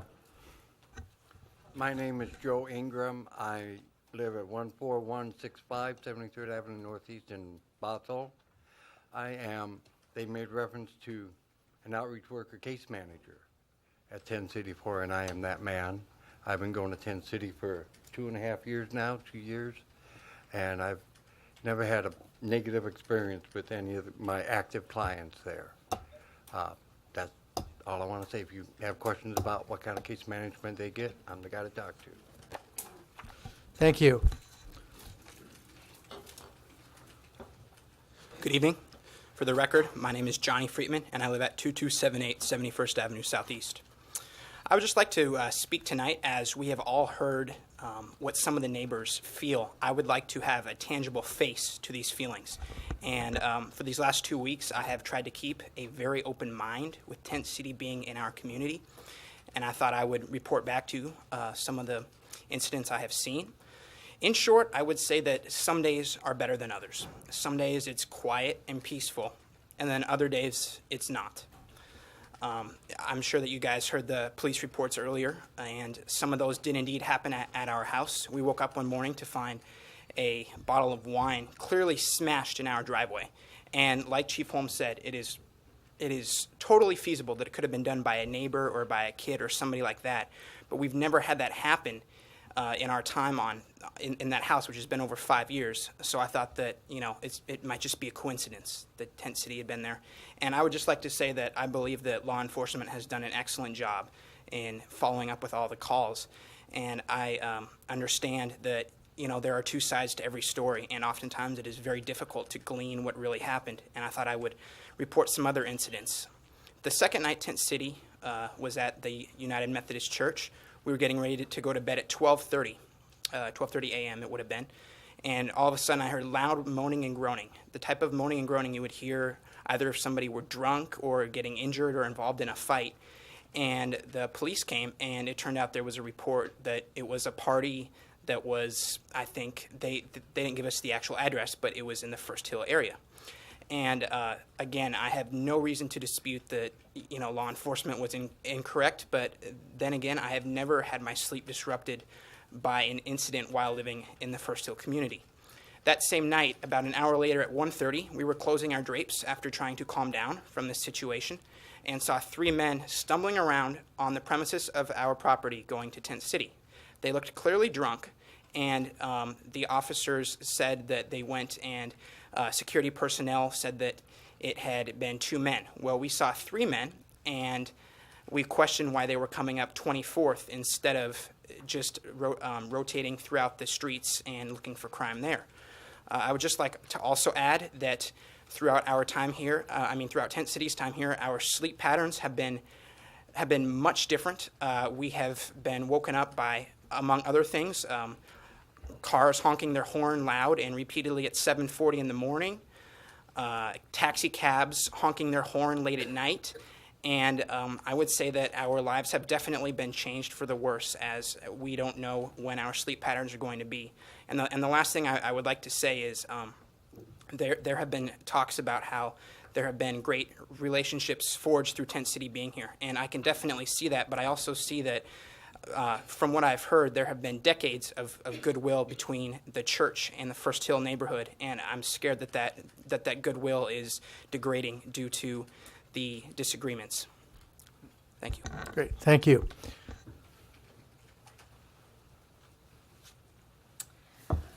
Glo Setesnik, 8425 Southeast 46th Street. And I have a letter of commendation from Mercer Island Presbyterian Church to the council and to the mayor. And I'd like to just read the brief statement, and then I'll turn it in to your clerk. It has 150 signatures, both written and typed. But this is what it says.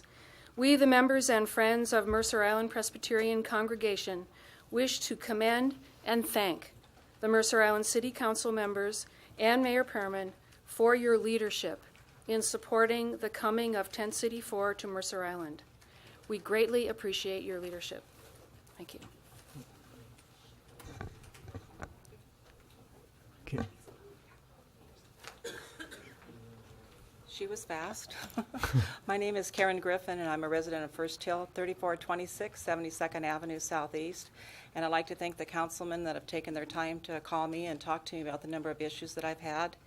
I think a lot of the things that went on tonight, everyone talking and all the people coming up here and talking about their concerns, we wouldn't have had the process been done, what happened tonight, maybe during the process before we had the temporary use agreement signed and put into place.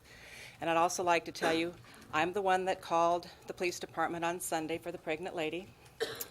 I was an hour and a half away. I got a phone call about her, and I was just freaked out that in this heat we had someone that was 8.5 months pregnant in Tent City.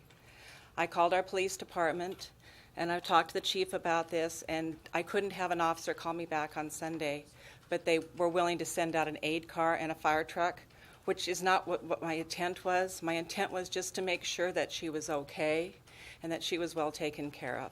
But I guess she was, because she wasn't there, so she must have been enjoying the day. Thank you. Thank you. My name's Hunt Priest. I'm the rector of Emmanuel Episcopal Church here on the island and live at 7809 Southeast 75th Place. I have a letter from signed by 100 members of Emmanuel Church. I'll briefly read that and then turn it over to you all, to the staff.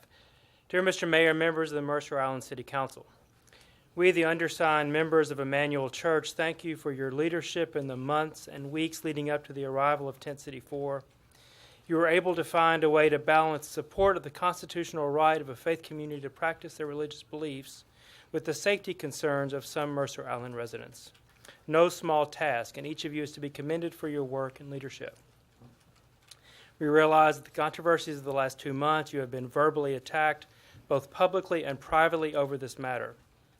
As a community, we held the mayor, council, and staff of the city of Mercer Island in our prayers and will continue to do so. Thank you for all you do to make Mercer Island such a fine place to live for the permanent residents, as well as for our Tent City 4 guests. With gratitude, and then, like I said, signed by 100 members of Emmanuel Church. Also have a letter from Redeemer Lutheran. We, the members and friends of Redeemer Lutheran Congregation, wish to commend and thank the Mercer Island City Council members and Mayor Perman for your leadership in supporting the coming of Tent City 4 to Mercer Island. We greatly appreciate your leadership. Again, signed by, looks like about 25 or 30 people. So I'm beginning to sense that the concerns of a small number of island residents is drowning out a much wider support and enthusiasm for Tent City 4. And I thank you for your all's leadership in this matter. Thank you. Thank you.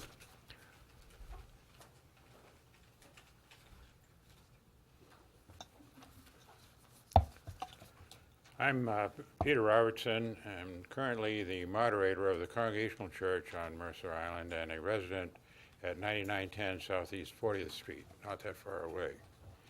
And again, like others, I have a letter signed in this case by about 18 people from our congregation It says that we, the members and friends of the Congregational Church on Mercer Island, wish to commend and thank the Mercer Island City Council members and Mayor Pearman for your leadership in supporting the coming of Tent City 4 to Mercer Island.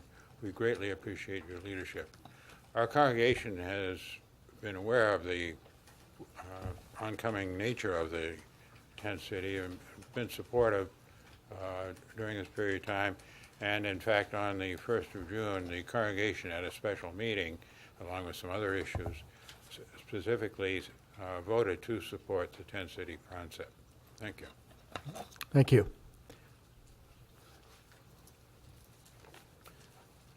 My name is William Blakeney. I'm a resident of Mercer Island, 8540 Southeast 72nd Street.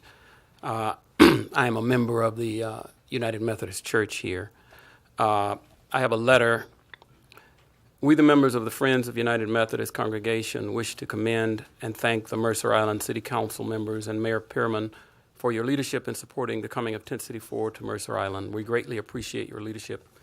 And this is signed by about 70 persons. I'd also like to state that this experience tonight is so gratifying. I'm heading towards my 60th birthday. I've spent the last 20 years here on Mercer Island. I spent the first 20 down in Mississippi, and then the middle 20 in the Army and other places. And the opportunity to, and I should say that I am a lawyer, but the opportunity to see grassroots democracy at work, and I don't want to get too emotional, I don't know whether people take it for granted, but I grew up in a place where this was not something that you could imagine. And the opportunity I've had, and yesterday at church I gave a special note of thanks to the people at Tent City because they have given me the opportunity to sort of reconnect with some of my values. I had the opportunity also to work with some of the people at the synagogue over in Bellevue and the Presbyterian Church and many other people. It's just amazing how people have looked for, I think, an opportunity to contribute. And then to sort of actually look some of the people in Tent City in the eye and to have a conversation with them, because I will confess, when I'm downtown walking through Pioneer Square, sometimes I don't make eye contact. So anyway, not to take up any more time, but I feel blessed that I've had the opportunity to participate in some small way. Thank you. Thank you.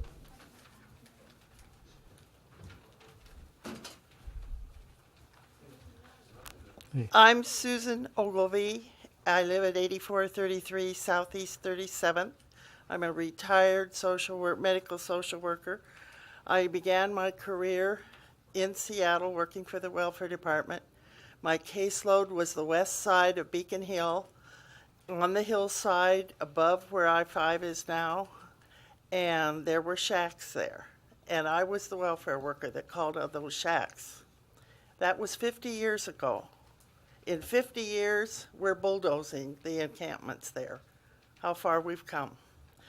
I also say, I'm a lifelong Methodist, 40 years at this Methodist church. 3 of us stuffed and licked 100 envelopes full of information about Tent City and mailed to the whole of First Hill.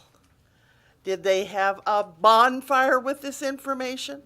All of the rules of Tent City, no alcohol, no drugs. And I've been at several meetings where the chief has said we do not do the background checks. 6 times now. One time tonight he had to say that. I'm asking for people to listen and to please stop hitting on our pastor, whom we love. She is being honored by the World Methodist Church for what she has done in radical hospitality to Tent City.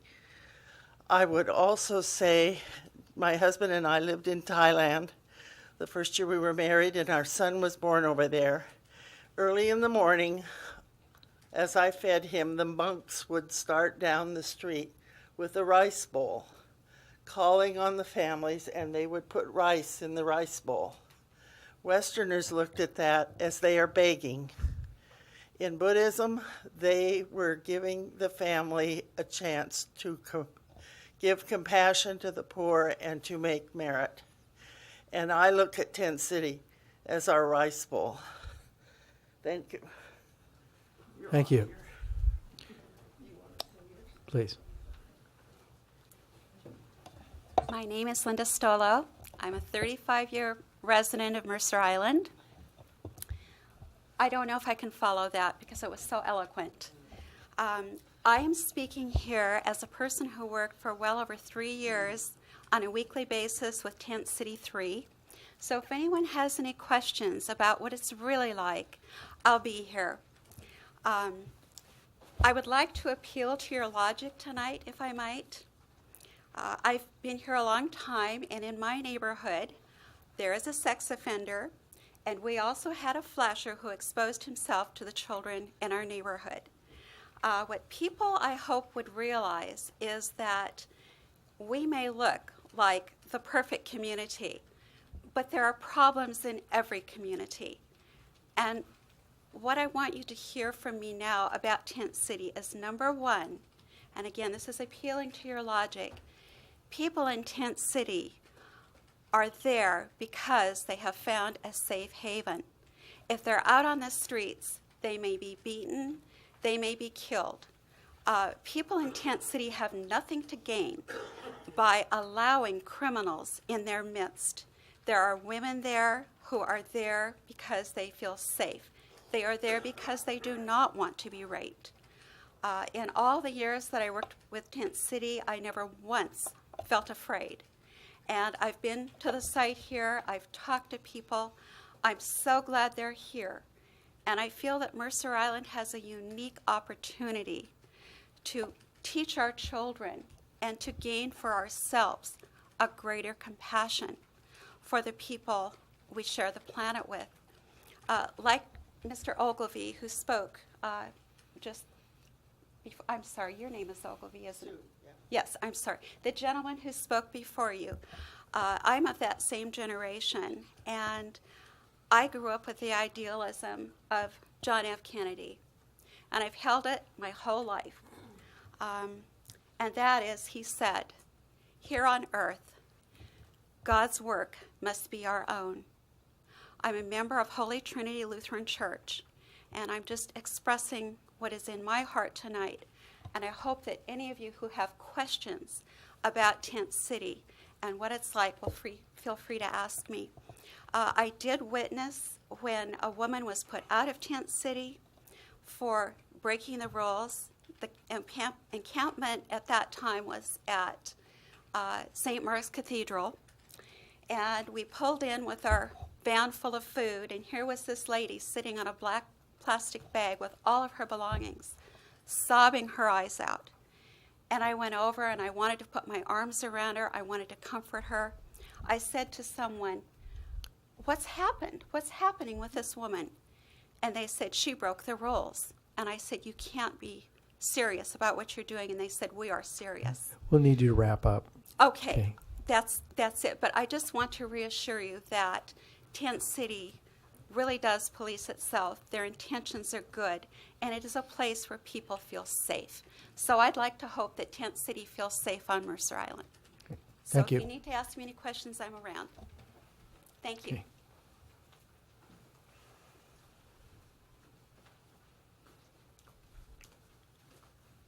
Hello, my name is Joshua Williamson, and I'm a little nervous.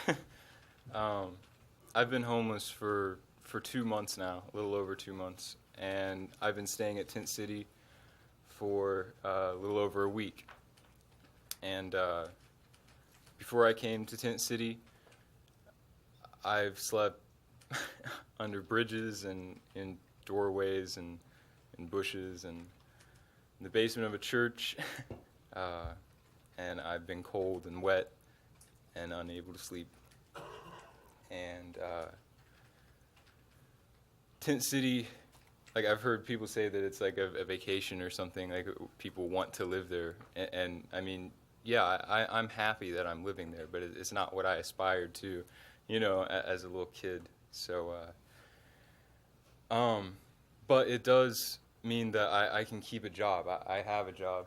A lot of people there have jobs. And it means I have a safe place to sleep, a place where I know when I leave my stuff it's safe and it's not going to get seized by the police or whatever because it's lying around and I'm a homeless person. I'd just like to say that we might not be the most aesthetically pleasing people to look at in our camp. The same goes for it. But we're all human, and inside, we all have the same emotions. We all have the same longings to be happy and safe, to be loved, and we're all, hopefully including you guys, just trying to reach for those things the best way we can. And so I would just like to call on all of you guys as fellow human beings, if nothing else, to help us. And if it's not within your power to help your fellow man, at least don't harm us. And if that simply means letting us survive for 2.5 months, that's wonderful. Today I came back from work, and I guess we were only 17 feet away, some of our tents, from the adjoining property, and we had to be 20. And so in this small space where you're trying to fit close to 100 people with their tents, in the middle of a rainstorm, people's tents are being moved and their stuff is getting soaked, and it's your last place besides the street. And a pregnant woman who's it's the street or a tent, and whatever the intention, the police were notified, and a tent's better than the street. So yeah, if you can't help us, at least don't harm us. Thank you.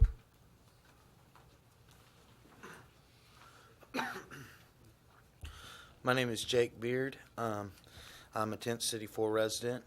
Thank you for City Council and Mayor Pierman for this opportunity to speak. I like it here in Mercer Island. It's a very beautiful place here. The people, I felt real welcome here by everyone I've talked to here on the island. But it's been my understanding that there's been some pretty crazy allegations about Tent City 4. And I'm here to clear this up, some of it anyway. We have abided by every agreement set forth by the city, and we have fireproofed the big army tent. We set up a very small designated smoking area and set up a 20-foot setback between the tents and our neighbor's fence. And I was a part of that. I was pulling tents out and moving stuff to the side this morning during the rainstorm. And also I've noticed I got this paper full of blogs from people that had made comments on about Tent City on the computer, and a lot of it has to do, we got some supporters, we got some people who are against us, but there's a lot of it has to do with how people want to choose to live in a tent and choose this kind of lifestyle and don't want to work, and we've been described as a roving band of squatters who have no intention of changing their situation. I woke up this morning with raindrops dripping on me from a little leak in my tent. And that's what woke me up this morning, was raindrops leaking on me. And I got to thinking, I really hate it in this tent. I can't stand this. I've been in a tent for 6 months. I've been in Tent City for a month and a half. But I've been living in a tent for 6 months. It's getting old. It's no longer a fun little camp out kind of thing like it started out being for me. It's no longer cool. It's not fun at all. And I would be working out today if it wasn't for the rain. I do landscape work. In fact, I would be much appreciated if there'd be more work come my way. In fact, I do landscape and do a real good job at it. But I don't want to be in a tent forever. I haven't slept in a bed since February. I want to sleep in a bed. I want to lay my head down on a pillow at night, cover up the blankets, maybe watch some TV. That's something I really want to do. I don't want to be 60 years old singing Raindrops Keep Falling on My Head. I want to be out of this tent as soon as I can. By missing today's work because of the weather, I got to thinking, man, that's one more day I have to stay in a tent, So that's about all I got to say on this. Thanks a lot, people. Thank you.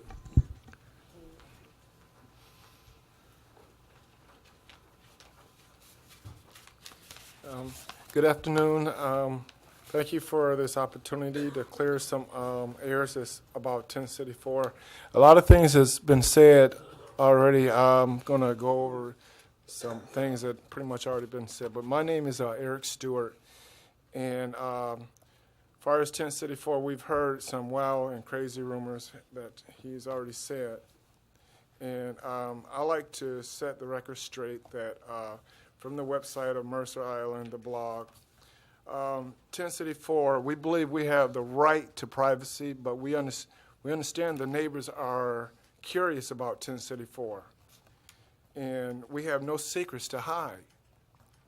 And the success of the camp is being accountable to all authority figures. And we are happy to cooperate with anyone's study of the camp in their interest of our camp, as long as our privacy is respected. And I want to say thank you, and I love Mercer Island. Thank you. Hi. My name is Karen Akiyama Restmeyer. I live on First Hill on 70th Avenue Southeast, just about half a mile south of Tent City 4. And I have two children, a 4.5-year-old and a 9.5-year-old.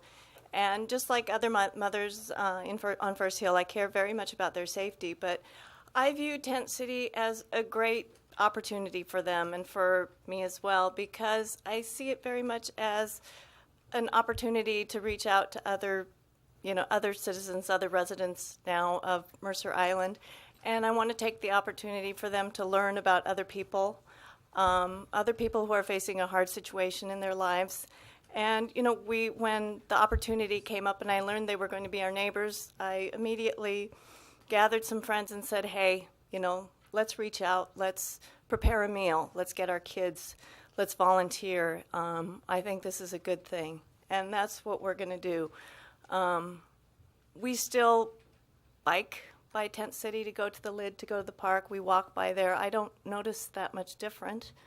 I welcome Tent City 4 to the neighborhood. I don't live in the immediate vicinity, but they're my neighbors now. As far as the Methodist Church goes, I actually have found what I think is a spiritual home for me. It hasn't fractured my relationship to the neighborhood. It's given me a place where I feel like I've found a place that practices the kind of religion that I like.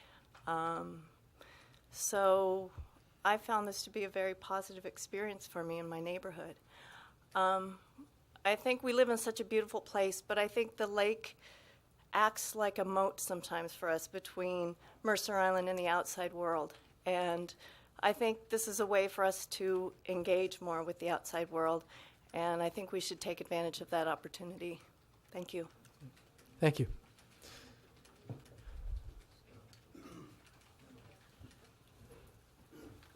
Good evening, everybody. First of all, I'd like to say this is really wonderful, beautiful. Make sure when you get home, give yourselves a pat on the back or a little applause. This is really nice tonight. Okay, good evening, citizens of Mercer Island. Good evening, ladies and gentlemen of the City Council of Mercer Island. Excuse me, your name is, please? Donald Fuller. Great, thank you. Don't want to interrupt you. Go ahead. Okay. I love being a part of Tent City, and I enjoy my stay here on Mercer Island. The police report don't equal the crime, and this is the, I'm referring to the Mercer Island police log that we were given before this meeting. We of Tent City 4 have the highest respect for the law. I'm happy to say that I believe the officers who patrol our camp feel at ease. I myself, at best, along with the other members of Tent City, want any official to feel at ease and to ask us basically any questions. The officers and any person who has a real concern about Tent City 4 and any problems we may have, we are open to these concerns. Our concerns for the neighbors are real. We need our neighbors to feel safe leaving their homes and as well as coming back to their homes. Our learning experience is of true and of a great value. We of Tent City 4 truly hope that this experience of great value will be of great value to you as well. We at Tent City 4 really need this to be a good thing. Thank you. Thank you.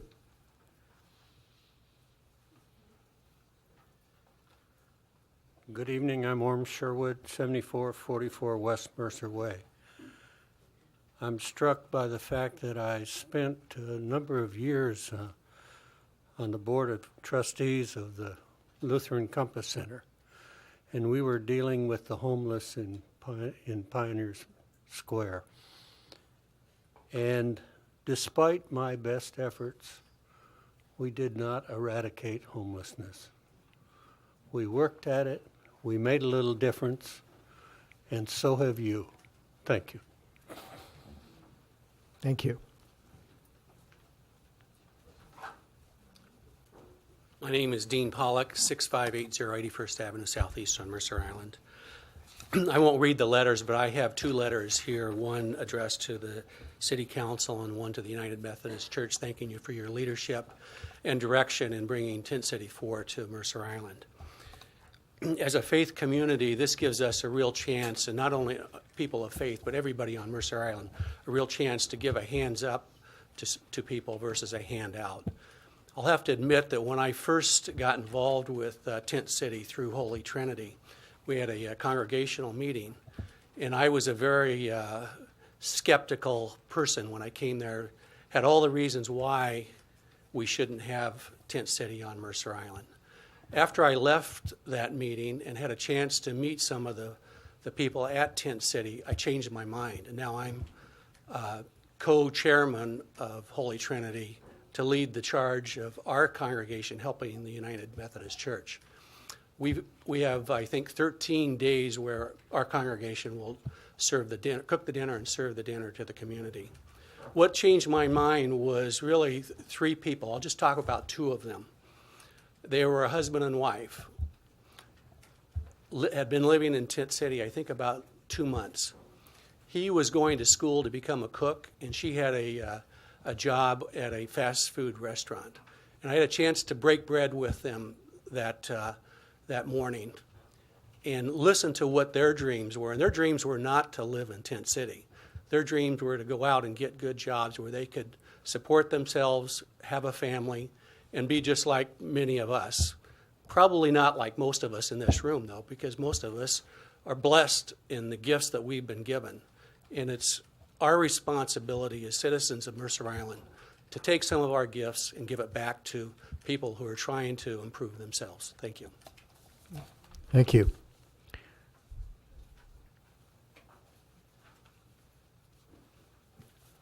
My name is Karen Lotus. I've been a member of Mercer Island Covenant Church for 20 years. And I also have 90 signatures here, one addressed to Mayor Perman and the City Council, and one addressed to the United Methodist Church, saying that we really thank you for everything you've been doing. I know it's been a hard journey, but we appreciate that you stuck with it and gave us all an opportunity to, again, get in touch with what we're called to do as a community and as people. And I'm glad you're doing that for us. Thank you. Thank you.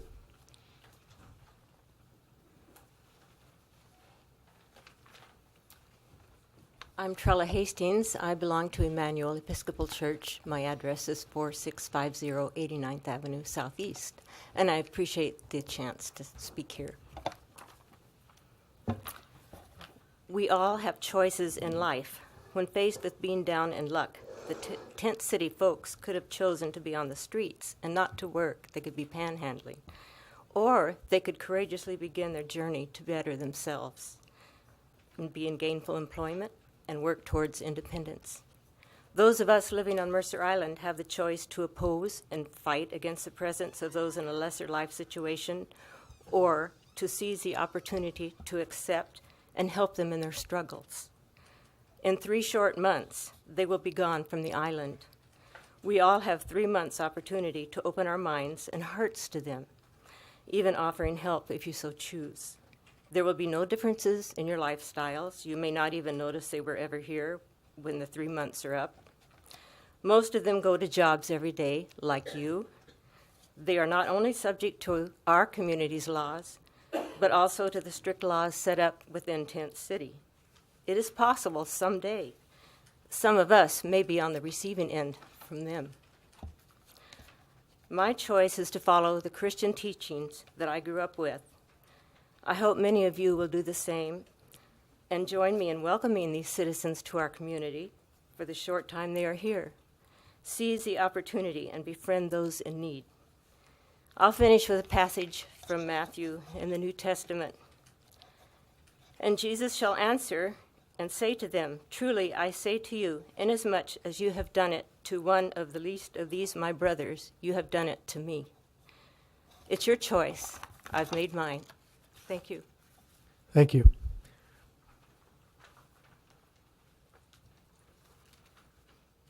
My name is Kristen Jamerson, and I live at 2706 60th Avenue Southeast. And I'd like to add a letter of commendation to the City Council and to the Mayor from the members and friends of the First Church of Christ Zionist who join with the other congregations in support of Tent City. The letter's been read, so I'm not going to read it again. I also want to add a personal note that I have a relative that lived in her car with her toddler for a period of time while she was homeless.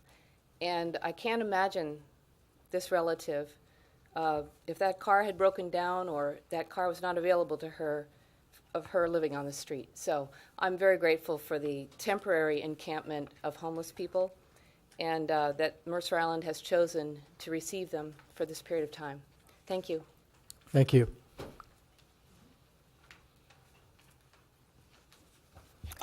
I'm Chris Fowski, and I've lived at 8518 Southeast 78th Street for 19 years. Since November 1st, I have been a member of St. Luke's Lutheran Church in Bellevue, which, before I became a member, hosted Tent City and on its site, and which continues now to belong to the interfaith group Congregations for the Homeless. My husband, Paul, was senior pastor at Holy Trinity Lutheran Church here on Mercer Island for 18 and a half years. He served as a chaplain for the Mercer Island Police and Fire Department and many, many years as chair of the Mercer Island Clergy Association. Together, we have invested our time, financial resources, and efforts on behalf of the homeless in every community we've served. We have especially done that in Puget Sound area, the Puget Sound area, specifically through the Lutheran Compass Center, St. Andrews Housing, Latch, and in helping save affordable housing on Mercer Island at Ellsworth House. I don't usually get the pulpit. It's usually my husband's opportunity. So I want to thank each of you for letting me have a moment, because my story tonight is very personal. Paul is currently serving as interim pastor at St. Luke's in Bellevue. And last Sunday, he caught me on the way to communion because there were 3 people in my pew I didn't recognize, and I'm still getting to know all the people at St. Luke's. He said, "Chris, those folks are from Tent City on Mercer Island." So I quickly caught them before they left, and I introduced myself as a member of their community. And then I got caught up in my post-worship activities, and as I drove home, I saw the 3 of them waiting for the bus, because, you know, they have bus passes. So I pulled off on Bellevue Way and practically yanked them into the car and said, "I'm going to drive you back to my home." And they said, no, we have bus passes, we can do it. And I said, "No, you can't. I want to get to know you. And I think you want to know me. I'm your neighbor." So here's what I am impressed by, that these people not only are looking for work every day, they are struggling with the jobs that they do have. They are trying to get student visas completed and transfers of money from their countries in Africa. They are struggling with real physical and mental disabilities. They are not criminals, I can assure you, and I am confident that these people are great community members. And I can unequivocally say that no one in this room hasn't survived without the help of someone else. From the moment we arrive, we are caught. And if we're very fortunate, we benefit every day of our life from a strong hand reaching out to help us, even as a reference for a college application or for a job. And I'm grateful to the good people on First Hill who, despite their honest concerns about their safety and housing values, are becoming kind and gracious neighbors of my new friends who live at Tent City and who, along with the rest of us, are catching and helping others along the road of life. Thank you, all of you. Thank you.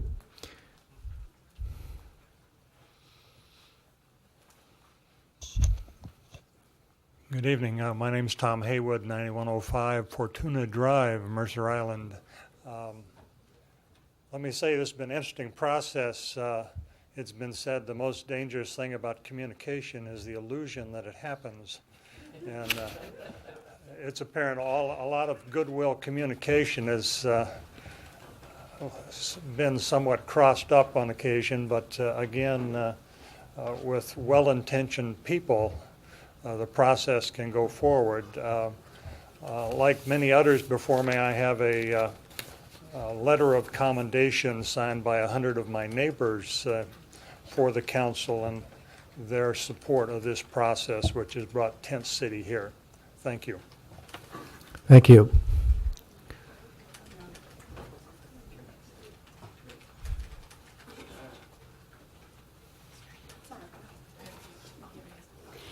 Good evening. I'm Eleanor Dixon, and I have resided on Mercer Island for 40 years.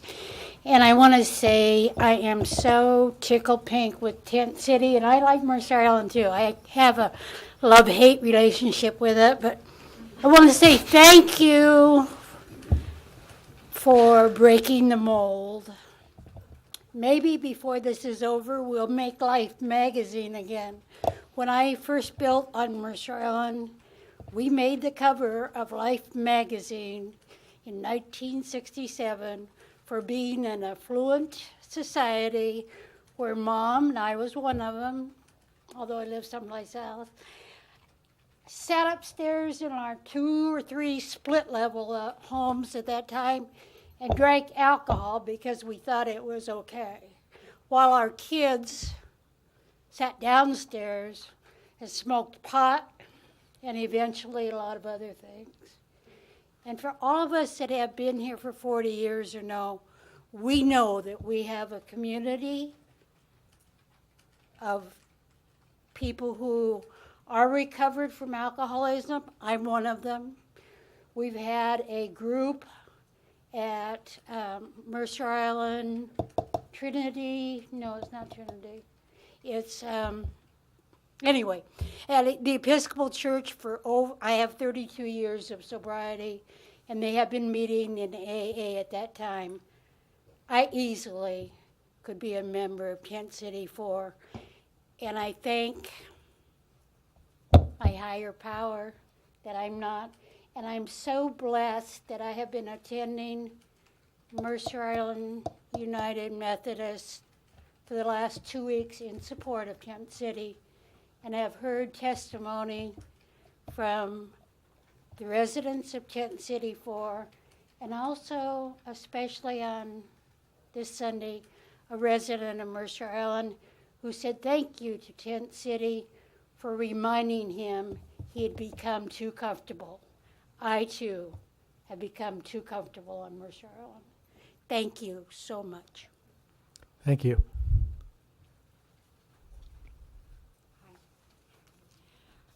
My name is Karen Morris. I'm at 15788 Northeast 4th Street in Bellevue. I had some prepared remarks and some documents to go with them, but I think I'm just going to turn those in and try to speak off the cuff, which might be dangerous, but I'll try it. I suppose, what many of those who have spoken tonight would call the other side, although I've always had a problem with that concept because it doesn't seem to me that there should be sides to this thing. I am glad to hear some people here speaking about a concept which I think is very important, which is the trust but verify concept, and the concept that everyone deserves to be heard with respect, and I can assure you that has not always happened as I have been involved in this issue in the past. I also heard, and I wanted to speak to that, which is one of the reasons I'm not going to do my prepared remarks. So I live very close to B'nai Torah, and I heard some history repeated here tonight about what happened in regards to the fence at B'nai Torah, which is actually not accurate. And if you would like to know what actually occurred and what happened in those meetings and what was said, I would be happy to talk with someone about that. But I think this is an example of the kind of thing that happens, that the history of this thing as it's conveyed is conveyed by people with a viewpoint. And those people tend to see what fits their viewpoint and not see what doesn't. And my approach has been from the very beginning because this is my approach to many things, the trust but verify approach. And I think any relationship has to be built on trust. And I think in order to trust people, you have to have the experience that what they tell you turns out to be accurate, and that what information you can glean for yourself is not in contradiction to that. And unfortunately, that is not always true with this situation. And I resent the implication that because people have found things that are not accurate and pointed them out, that they are somehow against homeless, against Tent City, against everyone in there. That is not at all true. It does not follow that because you don't know of a problem that a problem doesn't exist. It does not follow because the experiences that you've had have been positive that it's impossible that someone else could have had a negative experience. And I would just ask people to really be a little more respectful and listen to the people who are trying to bring up issues that really ought to be addressed. And if you do that, things will be improved. I have seen over the years that I have followed this, that there have been some very definite improvements made, and I have heard some of them talked about here tonight, that there could potentially be other improvements.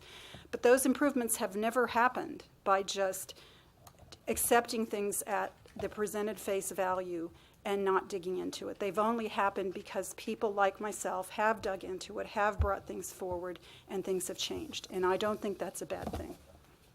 Thank you. Would anyone else like to address the council?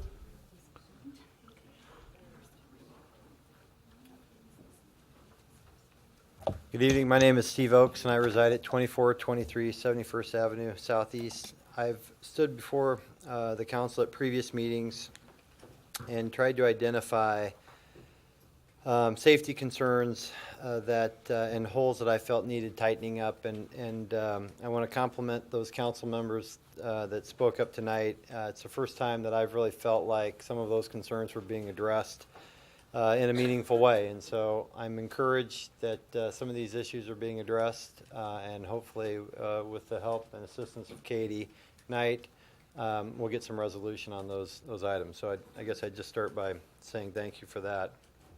The fact of the matter is, we do have 93 of the current Camp City residents that came over were grandfathered.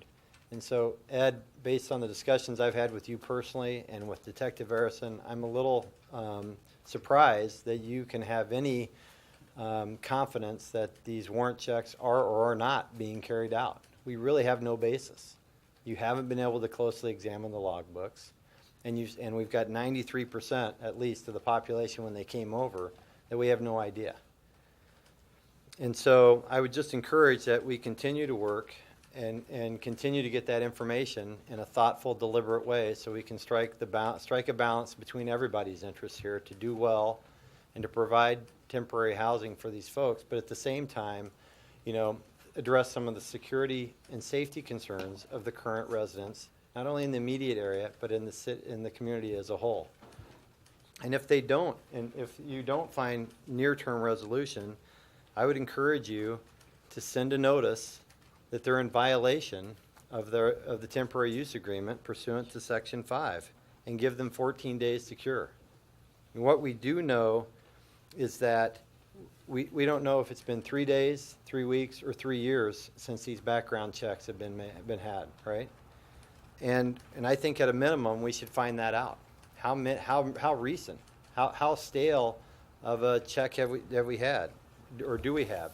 You've all been presented with a sheet tonight that contained 51 people who stood up on July 20th to the King County Superior Court and submitted affidavits that they were current Tent City residents and that they were desiring of coming to the city. And what Tara presented tonight to you was that of those 51 individuals, roughly 20% or 10 of them had committed crimes while being a Tent City resident. And so to Councilman Grouse's issue, how does that square with their code of conduct? One of the members that stood before you as a Tent City resident tonight has a case pending for 4th-degree assault, which occurred in March of this year. So I think, we have to, I trust but verify. And so I've heard that, and I think that I appreciate the council's efforts in that regard. Thank you. Thank you.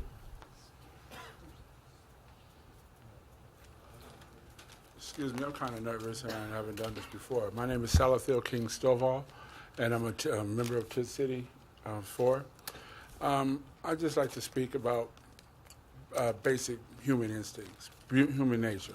I'm a man, my past is very, very damaging and very uncolorful and very not, I would say, respectable to myself and maybe a lot of people around here. But I came to Tent City to make myself a better person than I was before. And I'm hoping to get the chance to do so without people stepping on me and trying to get myself up out of the damaged world in which I was used to live in. I'm doing good now. I'm doing beautiful. I got people who love me, care for me, and helps me in my time of need, and support me in my struggle to stay away from that old world I used to live in. And I hope that you guys can keep an open mind to people like myself who's trying to struggle to a better life and open the door so he can try to achieve better things in his life. I don't want a mansion and a yacht. I just want a little house with a white picket fence around it, just like normal people. I don't need a Mercedes-Benz and a Cadillac. Give me a Nissan or something to push so that I can get to work back and forth. That's all I gotta say. I apologize if I said anything disrespectful. Thank you. No apology needed. Thank you very much. Everybody that took my first speech about registering in to TC4 for your identification. Officer, a couple of my colleagues, they just took it and ripped it all apart, so I ripped up my speech. So I just had to come up with something else. Thank you. Thanks so much. Yeah. Hi, my name's Lynn Tuttle. I live at 4341 Island Crestway. So I'm not close to Tent City. And I wasn't going to talk. I wrote stuff on a comment card, but it keeps coming up, so I thought I should say something. I have been working in the mental health field, I guess, for about, 14 years or so. I was a lawyer. Before that, I'm still a lawyer, but I went to school and got a counseling degree. And I've worked at King County Superior Court for 9 years doing evaluations in family law cases and domestic violence assessments for the court. I've talked to, I can't even tell you how many sexual deviancy evaluators over the years in doing my casework, and I've actually done trainings on domestic violence issues for judges and commissioners and all that. So that's the long story to say that I think when people in communities don't always realize that in their own communities there's all this going on. My husband is a prosecutor for the city, was a prosecutor for years for the city of Bellevue, and people used to say, well, there's no domestic violence in Bellevue, and he thought, well, but I've prosecuted hundreds of domestic violence cases in Bellevue, and some of them quite bad. So I think, so there's been these issues raised about crime and the possible issues with a fairly small group of people in our community that are already in your community, and I know the law enforcement people are aware of that. There's domestic violence already in our community. People who know very much about sexual offenders, especially sexual offenders of children, know that very few sexual offenders perpetrate against children who they don't know. It's almost always a neighbor, a friend, a relative, a babysitter. I've interviewed hundreds of people who've been victims of sexual abuse, and I also have actually watched tapes and had trainings, but I've watched tapes of of pedophiles talking about grooming children. And so I think you have more to fear from people your children know, not to scare everybody here, but they're more likely to be at risk from someone they know than someone who's in the community temporarily, because that's the nature of sexual offense. So I guess I just wanted to say that because I think that that's a lot of people's fear, and I totally understand that because I have kids and I'm always really careful about that, and I fear that something might happen to them too. But I think the fear that this small group in a very short period of time is a big risk to the children is misplaced. So, and I feel fortunate to live in a community who's extended graciousness and hospitality and compassion to people who need it. So, thanks. Thank you.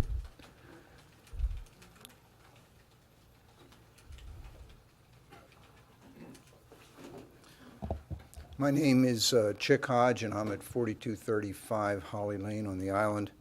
I'm a member of United Methodist Church, and I came here tonight to say thank you to our overpaid city councilman. Having been a former school board member, I appreciate the effort you make at a low rate of pay, which if doubled will still be zero. No, seriously, I appreciate the professionalism and the thoroughness with which you have approached this issue. And I encourage you to continue to do so and to say thank you. And also to the police department, thank you for the same thing, the professionalism and the diligence and the thoroughness. And also compliments to our new city attorney, particularly for her performance at the Superior Court, what was it, 2 weeks ago today. So thanks again, appreciate it. Thank you. Would anyone else like to address? Yep. Good evening. I'm Victor Bodie, and I live at 6616 Southeast 24th Street. It's right there on church property. I live in the parsonage. My wife is the Reverend Dr. Leslie Ann Knight. But, you know, first of all, I want to thank you folks. I know what you've been putting up with, and thanks. And for the Clergy Association for what they've done, and for you folks. You see this badge here? It says, I love Tent City. I got that badge because I was at court a couple weeks ago, and I turned around, and there was some people from Tent City there. And I says, oh, I like that badge. How do I get one? And he takes it off, and he hands it to me. They just had enough to go around, but he hands it to me. What a warm feeling. You know, I've had a chance to be with them, to go up there and just talk with them. I've had a chance to help cook one of those meals, and it's great. I trust them. They're my friends. And I was excited when I heard they were coming, and it's great. If you really want a blessing, come on over and share with them. Thank you. Thank you.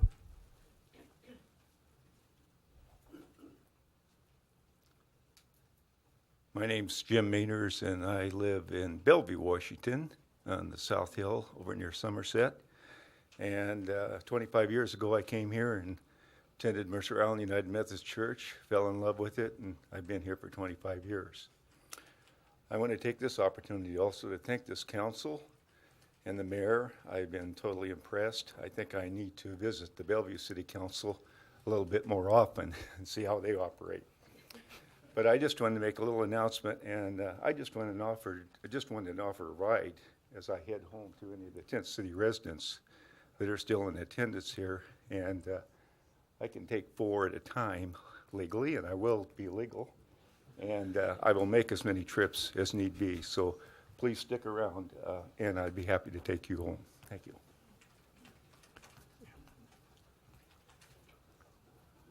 Good evening. My name's Randall Ennis. I'm a TC4 resident.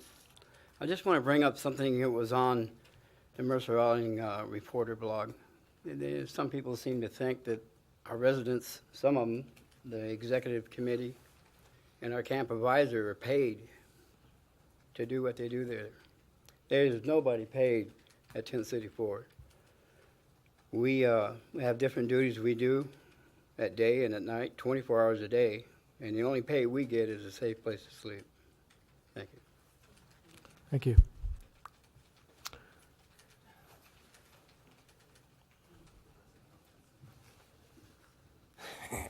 Ira Appleman, 6213 83rd Place Southeast. My problem, as usual, is more with the council than it is with Tent City. But first, I would like to thank Mike Ciro for being the only council member to really ask the tough questions.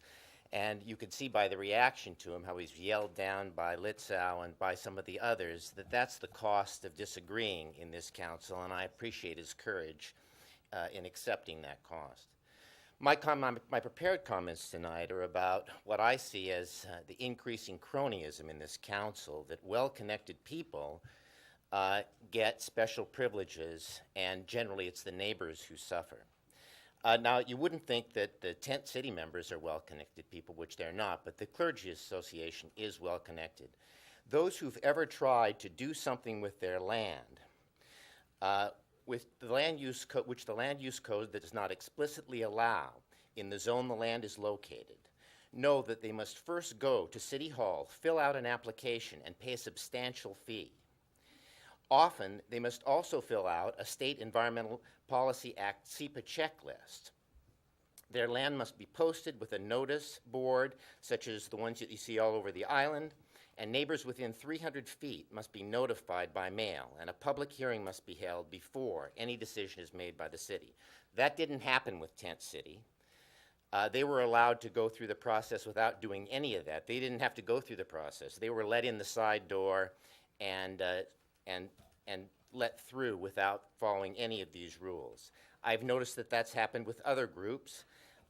We had a similar case on First Hill where they were trying to build density, the council was trying to build density housing there, and again, they didn't go through the process. Future-wise, a developers organization in private discussed it with the council, and that's why density housing was allowed, or was going to be allowed on First Hill. Now, I am a researcher by temperament and by training, and I took Tent City for its word and with an open mind. And the only reason that we got 51 true names from Tent City was because of the court action. Otherwise, you wouldn't know any of the names of people in there. And I'm surprised the chief has any confidence whatsoever, since he doesn't have any of the names on his own as to who's there. And we ran them on the King County site. And we came out with all sorts of criminal records for many of them, not all, and it might be a substantial number, but maybe not a majority of the names that we had. And there were people in Tent City, based on their declarations before the court, who had committed crimes while they were in Tent City, based on the research we did. So I don't think that staff is free to disagree. You can see what happens when a council member disagrees. I don't think staff is free to disagree. We'll need to wrap up your comments, please. Right, I'm wrapping it up. And people who disagree, you can tell, are not treated well.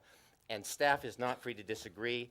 Richard Hart was head of development services. He disagreed, and he was fired. Would anyone else like to address the council?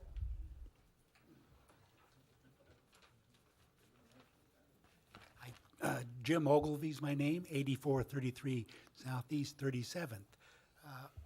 Former physician medical director of the Pioneer Square Medical Clinic downtown. And for a while we had a roving medical team that met at the Lutheran Compass Center. Indeed, some difficult cases of homelessness down there. I have a short piece here titled Rice Bowls. The residents of Tent 4 City gather around a gratitude tree. Rice bowls brimming with simple food. As I served up this past week hot dogs and scoops of potato salad with Vic, I listened to their soft, thankful voices and the laughter passing back and forth. My wife sees this like the sharing of rice with saffron-robed monks who came to our door when we lived in Bangkok. Sharing with them gained one merit. Tent City's robed priests lined up like bowls of opportunity at my door, leading me to reflect upon their hunger and mine.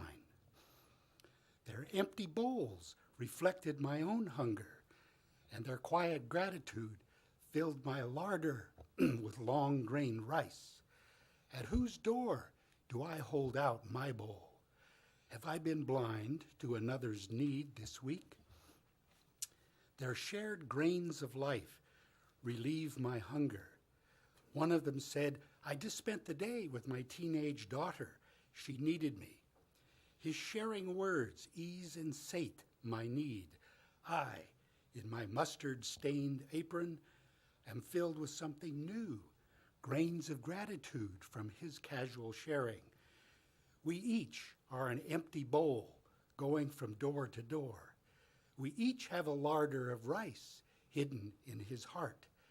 And at the stranger's knock have the opportunity to see with new eyes. The stranger in a robe of silence is next to you. If these words be rice to some, rejoice, and let each gratefully count his grain. Dusty feet and hungry hearts are approaching your door this night. He who has hunger, let him draw near and eat. Their thanks have taken sprout from the earth of Tent City 4. Thank you. Thank you. Would anyone else like to address? Yep. I'm Linda Hodge, 4235 Holly Lane, Mercer Island, and I'm a member of the Mercer Island United Methodist Church. And I believe that people find what they're looking for. I think you can look for infractions. You can look for a tent 3 feet too close to the property line, and you'll find that. You can look for people who are trying hard to make a new way of life, and you will find that. I just want to thank people who have looked for ways to help this encampment. The cases of water that were dropped off on the hot moving in day, the cartons of popsicles, all the meals that have been served and all the meals that will be served. In fact, they are all accounted for the entire 3 months. I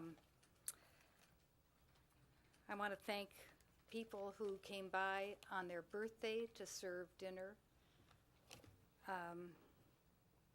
People who've dropped off blankets, washcloths, towels, clothing, medical supplies. I want to thank people who are looking to help instead of harangue, and people who are looking for a connection instead of to criticize. Thank you. Thank you. Anyone else? Anyone else? Go ahead. Go. Sue Wanwig, 3843 83rd Southeast. I'm living in the house that I moved into 50 years ago as a little kid.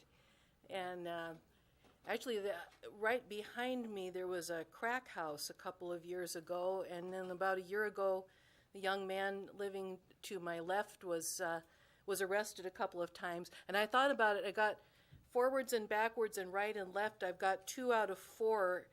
I've got a 50% rate, and I'm starting to think I must be kind of a magnet for that myself.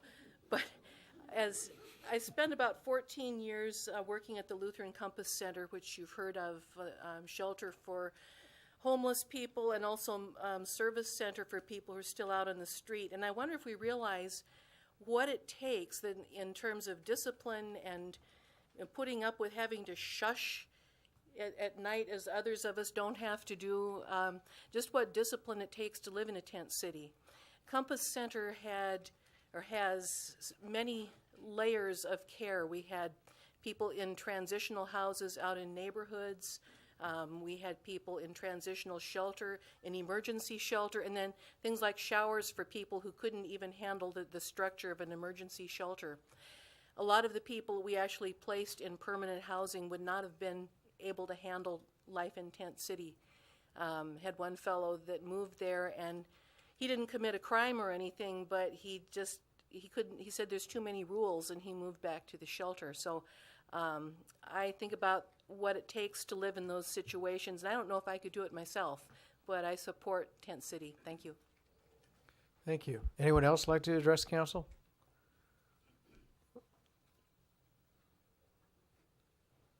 My name is Bob Hughes. I live at 2707 68th Avenue Southeast, about a block and a half from the Methodist Church, of which I am a member.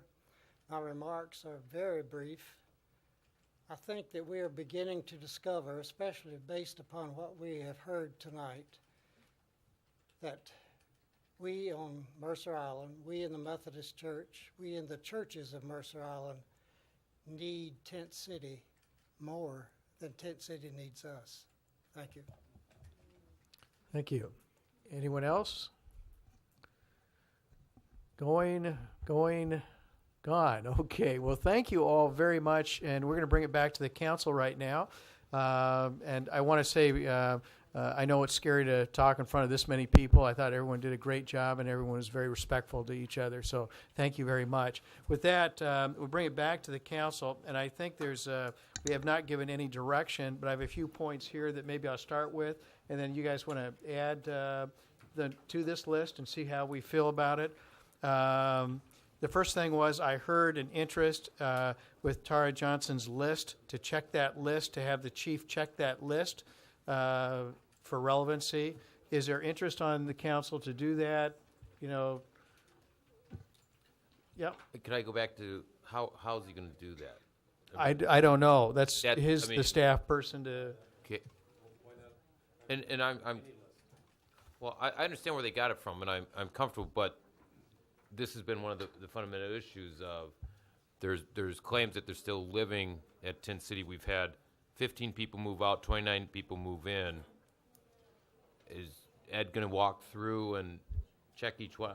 So I'm just. I think, if I may. By all means, I've asked. I think he could probably take Ms. Johnson's documentation and verify through that, going through the process as Ms. Johnson went through to consolidate this list. We're actually getting into staff work right now. I think the bigger question is that we want the residents reviewed. Is that what? Well, no, I'm asking Katie because I don't understand. This isn't staff work. This is literally how is Ed going to do it, because we keep running up against this issue. So, Katie, if you somebody want to jump in and explain to me what he's actually going to be doing. Okay. Again, I think part of the problem is it's a list I haven't seen. I don't. Yeah, okay. If it's derived from the declarations, then I suppose that Ed could take it in that fashion. But without date of births and such too, we'd have to make sure that it was accurate information. But Katie, it sort of raises the other question in this thing is, you have an agreement which requires that Sharewheel and the church or Sharewheel do certain things. Or not requires, that's the agreement they've agreed to. Correct. And it's the code of conduct which they have offered to the city. The city didn't impose the code of conduct. So this is not something where the city's trying to unilaterally do anything. You've got an agreement which requires them to do something. And so I think the real question that Steve and others are asking is, how do we enforce this agreement to know that the obligations are being done? Obviously, we can go in there and measure 17 feet versus 20 feet, and we can argue whether it should have been 17 feet or 20 feet, but the point is the agreement's at 20 feet. That's what everyone agreed to, and so that's the standard we use. But in this case, where the provision in the agreement says that Sharewheel has agreed to do warrant checks and sex offender checks, and so that then Steve asked the question, how do we verify that, because they won't provide that information to you. I think that really is the question we're all groping with here, is not that we're assuming anyone has done anything wrong, but we're asking staff to, at least some of us are asking staff as to how we enforce this agreement that we've approved. I would ask the question, do we have any knowledge or evidence that there are violations or it's not being enforced? I mean, this is a classic, are we looking for a problem that may not exist? Do we know there's a problem? It seems to me this is all about somebody is thinking automatically, or the discussion, put it in the terms of the discussion tonight, that, oh, of course, we've got to trust but verify, and that we're buying into that without knowing there's a violation or a problem. That's not true, because with all due respect to both everyone involved in this thing, the arrest that the chief told us about tonight only happened because a neighbor or someone in that neighborhood called up, did the research, called up the chief and said, we think you've got an issue up there with someone with an outstanding warrant.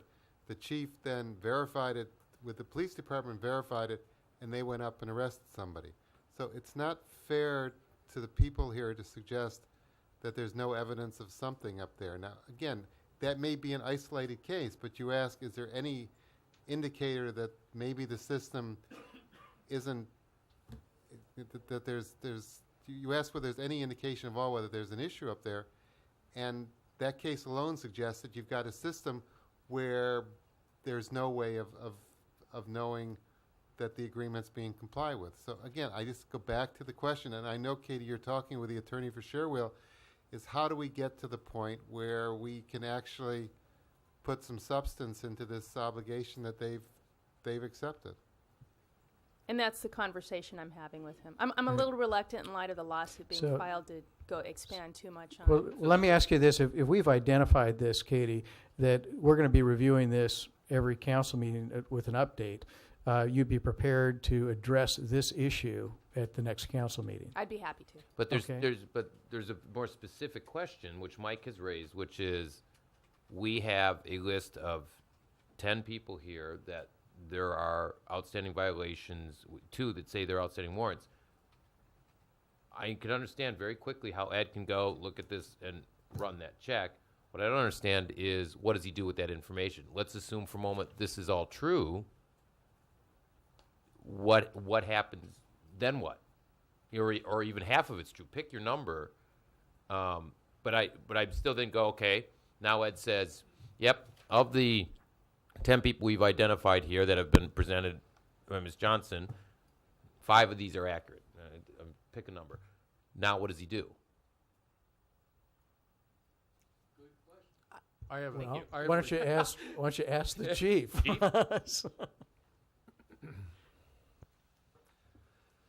Well, I guess so. We could look at these names, and if all 10 still had problems or issues, I guess a couple questions need to be asked, and that would be, we need to get very clear on, is whatever it is that they have done, does that constitute a violation of their code of conduct, the one that's at least the one that's appended to the temporary use agreement? And Katie, I don't know if you want to weigh in on that. From my understanding of how this looks, and I'll let Katie answer that one. I guess my difficulty, I don't have the documentation you have in front of, I don't have it, so I don't know what's being alleged, if they have warrants, if they, I don't know what's being alleged here, so that makes it difficult to answer. And again, the fact that we're in the middle of a lawsuit too makes me uncomfortable, because I've had statements I've stated in the past used against us in the lawsuit. So it does put us in a bad spot. And so my commitment to you is that I will talk with the Sherwill attorney about how to go through and verify that. Ed and I can talk further about what to do with that information provided once we have a chance to look at it and see what's there. I don't know what you have, so. And I guess the other part, maybe that's Councilmember Litzo's point here, is we heard tonight 15 people have moved out. So, unless I have a list of everybody who's in there, I won't know which 15 have moved out. And so even if I have a list of 10 people who have committed some sort of violation, I don't know if they're even still there yet or not. And I think we still need some work. Katie and I need to talk about this code of conduct and look at the list that Ms. Johnson's given, so we can see what exactly is in that list. Ed, a question. So when individuals come into Tent City, it's my understanding that background checks have been run by King County. They are run for outstanding warrants and sex offender status. Okay. So then are we taking a second bite at the apple here? Well, as was described with the arrest that was made today, according to the data I had looked at, it looks like this person had checked into Tent City prior to the arrest warrant being issued. So they followed, technically, if you look at what they say they will do, they ran this person, it at least appears, that they ran this person when this person checked in, and then later a warrant was issued. Well, I feel comfortable with Katie resolving this and then bringing it back to the council. I feel very uncomfortable with this interesting concept that we're going to take a list that was provided to us, by, I'm sure a well-intentioned member of our community, but, I don't know where this came from, and why not another list that I generate or someone else generates? And then where does it end? Are we going to then look for IDs on everybody at Tent City all the time? Yeah, no, it's to the council now. I'm sorry. Thank you. Okay. Is that finishing your question, Mike? Okay, great. Mike? Councilmember Litzow, if I can give you another reason to verify this list, is that according to the King County End Homelessness report, we may not end homelessness, best case, until 2014. So I fully suspect that Tent City will be here again and again and again. And what I hope is to educate the Clergy Association on the degree of risk that we may be accepting into our neighborhoods. And it's the Clergy Association who has the power to make the agreement on what type of background checks our police department will have authority to do, and at what level of past crimes are or are not acceptable for entry into Tent City 4 that may be, well, that will be at a future location on Mercer Island after its present location. So it sets the groundwork for educating for future tent cities here on Mercer Island. And I do appreciate it, and your lips to God's ears that we end homelessness by 2014. But the point here is, I've got a list here which nobody knows where it is, and we're asking police and staff to go do work, and no one's answered to me what they're going to do with I can't get to a point because we keep running up against this constitutional privacy issue within Tent City. I am very comfortable at this point to say, let's let Katie continue to work through, because it's the same fundamental issue we've been bouncing up against for weeks. But Steve, it goes beyond that, because beyond the constitutional privacy issue, it's to answer your question, what do we do with it? Mm-hmm. We need to have defined a problem that we're trying to solve.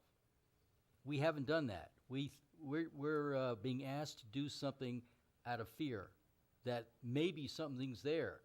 It's almost like proving a negative. Mm-hmm. Go out there and prove nothing wrong is happening. Go out and prove we've got no bad people there. That's the problem. Absolutely, and I've got to piggyback on with my fellow Councilmember Jenke, because where do we stop? Are we going to check everybody that rides the Metro bus? Every person that comes to work in your home? Look around on a day-to-day basis. You got people, cleaning your homes, doing your yard work. Do you do background checks on those people? Probably not. This is a slippery slope, gentlemen, and I do not want to start sliding down it. It sounds okay, Dan. But Mike, normally I agree with you on these things. but at the problem you've got here is we have an agreement which this council has approved, which we have held up for the last 2 months as having been entered into to provide all the safeguards that our community requires. So we negotiated this agreement, and it provides for warrant checks and sex offender checks. So the slippery slope that you are worried about us heading down is the slope that we have created. And this is what we have told our community that we are doing. Now, it may have been a mistake to do it, and we may regret having done it, but this is what we have held up to our community to say, this is the protection we have given you. And so it is not an inappropriate question on the part of this council to now turn to our staff and ask for assistance on how we enforce this agreement. And with all due respect, Al, these people who put together this list took the declarations of 51 people who actually filed their declaration before court, presumably under penalty of perjury. They took those names, and it's not like the city went out looking for a problem. This is the facts, and it's no one is on a witch hunt here. No one is trying to throw anyone off the island. All we're trying to do, I think, is just reassure the community that the agreement this council negotiated on their behalf has some substance. And again, it may be the wrong agreement, but it is the agreement. It is the equivalent of the ordinance that we told the community we didn't need because we had negotiated this agreement on their behalf. Okay. So we have no ordinance, we have an agreement, and my friends, we need to be able to tell the community that we're enforcing our own agreement. Okay, so let's answer Steve's question. If we go ahead and do this check and whatever we come up with, what do we do with it then?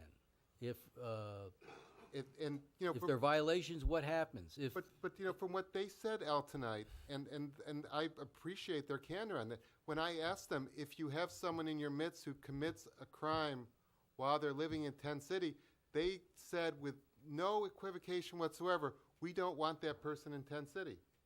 That's what they said. So I would assume what we would do is take this information, give it to them, and they would act upon it, because they have told us that they do not want people living amongst them that are criminals, that have existing arrest warrants out there.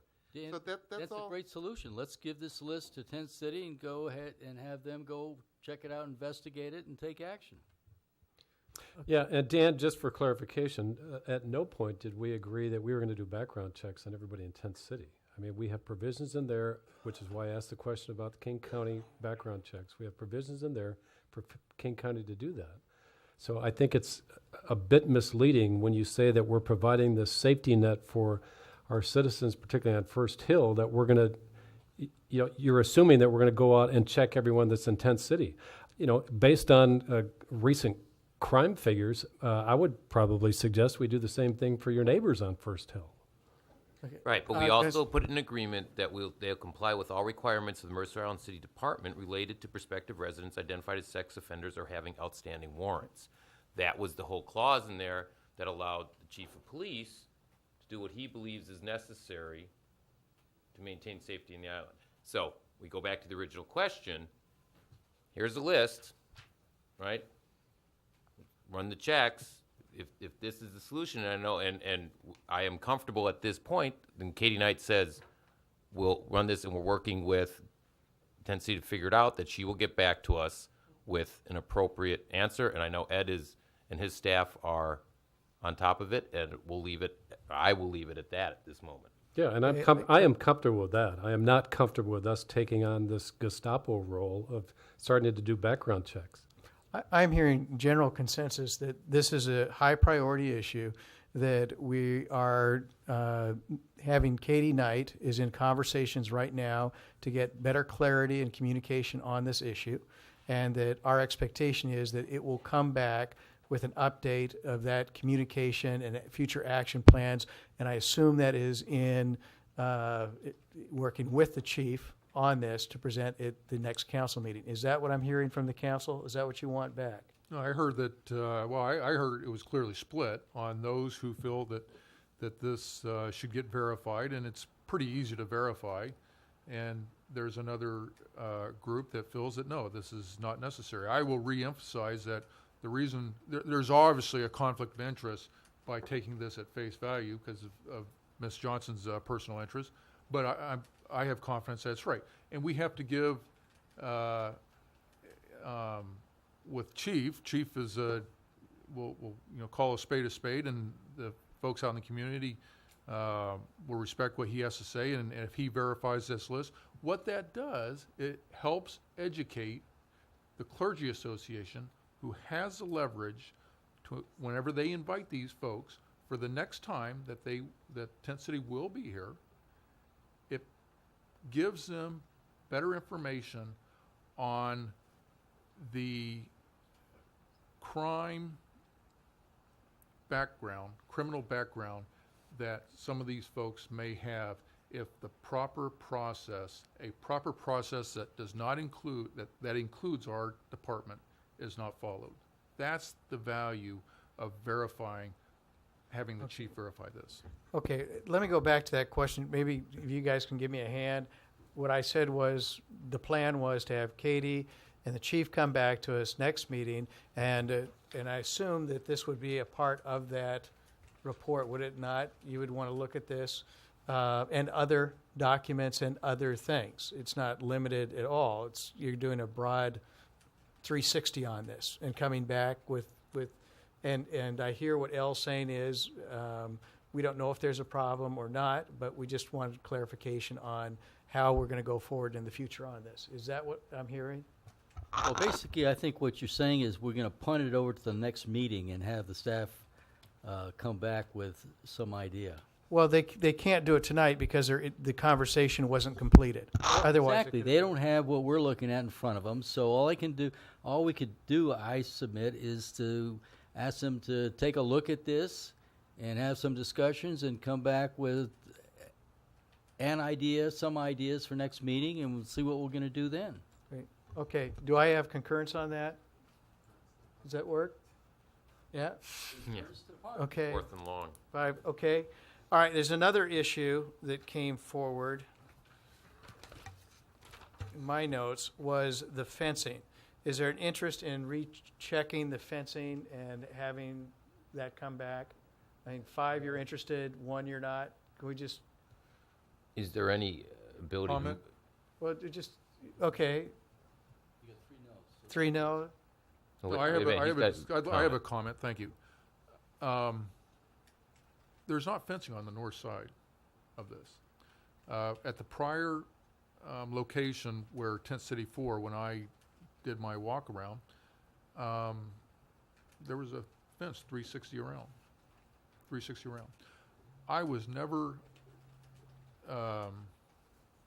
it certainly was my impression that was a standard. Go visit, how many times, go visit Tent City at the synagogue where it was, in Bellevue.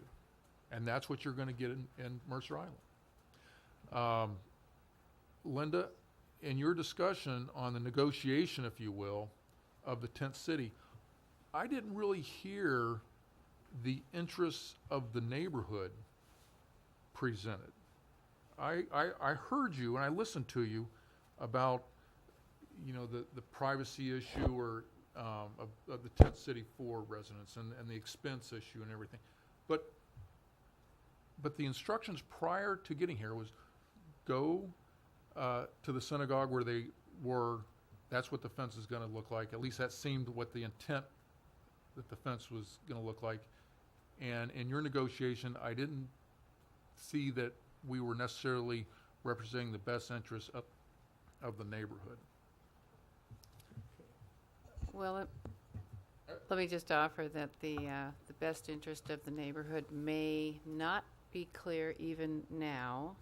There are some people who believe that a security fence, a cyclone-type fence, would be what the neighborhood desires, and there are others who would not agree with that.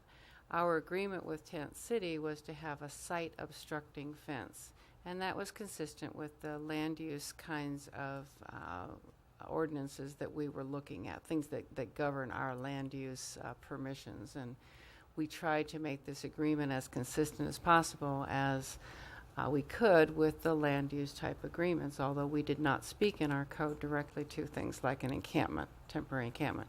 So we crafted an agreement that we thought was what the community would want in this case. I want to also offer that all of us staff have spoken about the opportunity when this 3-month period is over to thoroughly review everything that's been said and done in regard to Tent City. We want to learn from this experience and want to identify things that can be done better should they be invited to come back to the island. So, and I think all of us will agree that that's the right thing to do.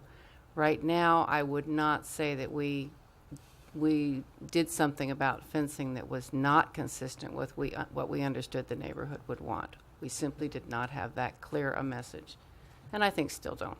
Great, thank you. Well, the council, 5 means you're interested in re-looking at it. 1, you have no interest. Can I just see your hands? What do you think? You want to look at it, the fencing? Fencing?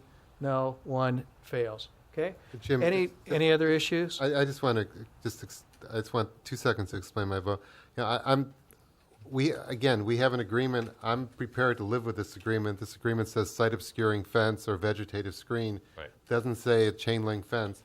In the same way that I feel about the warrant checks, which is in the agreement, I feel that we've agreed to this terms, and that's what we should live with. So whether it's right or wrong, this is what we agreed to. This is what they agreed to, and that's what we're going to go with. Okay. Are there any other housekeeping items you want? Mike, is there anything? Okay, Steve, anything? Housekeeping. Okay, not housekeeping. Okay, Mike? I have a question of the staff and Linda. with the number of infractions, according to our agreement, are all those infractions documented and presented to the tent city? I'm not clear about the number of infractions How in our many agreement. infractions have been documented with tent city? The police department's record on the website shows the incidents which we have posted. I'm not sure what you Are you mean the asking number. code infractions, Mike? Code infractions. So the setback. Which, as far as issue. we know, is corrected. And we will double check on all the things that we have found and ask for them to correct and see if they are corrected. According to paragraph 5, if there's an infraction, you'll do the written documentation, and that gets the clock ticking for the 14 days. That's what the document says, yes. Dan, anything? No, I wanted to, and I don't know if there's a role for staff in this. Again, I know that Rich has already talked with the church and encouraged the kind of dialogue that everyone talked about tonight here as being essential to moving forward. And I was hoping that the Reverend Knight and the Clergy Association could facilitate that, or could make sure that happens. And I would encourage, and I don't know if the council wants to formally encourage the staff to make sure that, not make sure that happens, but also encourage that happening. It's just, if we're ever going to get this out of the council and into the community where it belongs, then there has got to be communication between this church and the neighbors there, and it shouldn't be every other Monday night in front of the city council. Staff. Well, I agree with your sentiments, Dan, but I don't think it's this council's place to tell the church what to do in that regard. I think, you've expressed that sentiment, and I would agree with it, and hopefully the church will take it under advisement and pursue that, but I don't think we as a council can or should go any further than that, and I guess council advice to undertake as much community communication and involvement as possible is about as far as we should go. Okay, with that, I don't hear any other things to look at this time. I want to thank staff, all those who came, Tara, everyone else who came. Steve was here. Appreciate you coming forward, and all those who testified tonight and in appearances. With that, we are going to go back to the consent calendar, which I overlooked. And do we have a motion to approve the consent calendar? Move to approve as is. Do you have a second? Okay, moved and second. Any discussion? Yes, Mr. Mayor. Yeah. I do have some direction for staff, and I've had some correspondence yes, on the consent calendar. This is the first, actually. I know. You wanna take- Mark it down. I am. It has to do with the accounts payable under certification of claims, and I've had email exchanges with directors on the purchase of vehicles. And what I would like to do is, in a subsequent agenda, Glenn has assured me that he's going to put together some list of vehicles and their status and pending purchases. Because in terms of sustainability, we cut a couple of vehicles, matter of fact, almost $60,000 in the certification of claims going to new vehicles, which in my mind, quite frankly, are not sustainable. And I think we can do much better than that. And it may actually point us to an issue of taking a little hiatus from purchasing new vehicles until we've got a better feel for where we want to go on that particular issue. With all due respect, I think you're way off on the consent calendar. This is nothing. If you want, I mean, I think if Katie would tell you that you're now straying off into new substantive discussion, which has nothing to do with this consent calendar, which, again, I may agree with your sentiment, but that's not what the consent calendar is for. Thank you, Councilmember Grouse, for once again agreeing with me tonight. Okay, with that, we have a motion and a second. Any other discussion? Seeing none, all those in favor? Aye. Opposed? Great. And now we're on to other business. Council member absences. We do have one absent. I would move to approve the absence of Mr. Bassett. Second. Okay, moved and seconded. All those in favor? Aye. Opposed? Great. Planning schedule, anything? Yeah, I'm going to be absent on September 15th. Oh, Missing that meeting. and thank you for reminding me, I am going to be absent the 2nd. Oh, God, Mayor Jenkins. Oh, God. Mayor Pearman, is that September 2nd? It's September 2nd, and it will be... Moved and seconded. Ken, I will be out, I believe, the 15th as well. Mr. Mayor, I have a question, and maybe Linda, this would be for you. I was questioning for next meeting why we're going to approve Arch, why we have the Arch priorities presentation after approving their funding. It would seem it would be the other way around. Good question. Linda, are you prepared to answer this one? I'm sorry, I don't know the answer to that, but it'd be pretty easy to get it. Okay. Why don't we have, my suggestion is that we have a meeting between the presentation and the funding. I'll check on that. Okay. Just All right. Just one other thing, Jim, that can we do something to get a longer microphone? It is so embarrassing to have to watch our citizenry bend over Lean when they down. make a presentation, particularly on TV. It should be fixed by our next meeting. It actually picks up the sound just fine. We just need to tweak it a little bit, but we will get a longer one to make it a little bit more I comfortable. thought that was about the right height. Yeah, right. Anyone under 5'5". Yeah. Okay. Anything else with planning schedule? Yes, Mr. Mayor. Yeah. An issue relating to the pedestrian and bike facility plan briefing, which Steve is not until the 6th of October. However, we have an issue in front of us that may not be able to wait until the 6th of October, and that's the striping of North Mercer Way, and particularly how we're going to resolve the pedestrian bike interaction on that new facility. And my recommendation is if there's a way we can move up that presentation from the 6th to the 15th of September, and with that, have the discussion about what to do with North Mercer Way striping. The 15th is going to be jammed. You know what? Can we get back with you on that? Okay, rather than do something. Well, this again is revisiting an issue that a couple years ago we had addressed and made a decision on. So what you're suggesting, Mike, is, and as I recall, we rerouted the bicycles behind to the north of the park and ride lot. And you're suggesting something else now. Well, Before we all start Yeah, jumping and start right. talking about the striping, can we just talk about setting it to a particular Right. date? Yeah. Okay. Right. Let's not get into the debate. Okay. The 15th, I'd have to get back with you, Mike, because the 15th is jammed.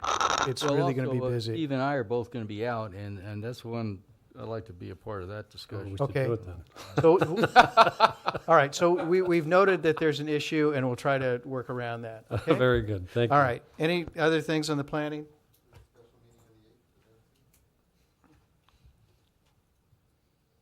We have the special meeting. Yep. Yep. Okay, with that, council member reports. Any reports? Okay, yes, okay. A core group from Bainbridge and myself have been meeting on sustainability issues, and we are again attempting to meet probably this week, potentially with Congressman Inslee to talk about potential federal funding. So I will keep Linda and you and the group in the loop, but it's kind of on the fly based on congressional schedules. And I wanted to give you and the rest of the council a heads up to that effect. Okay, with that, any other reports? Nope, okay. We will adjourn the meeting and see you in September.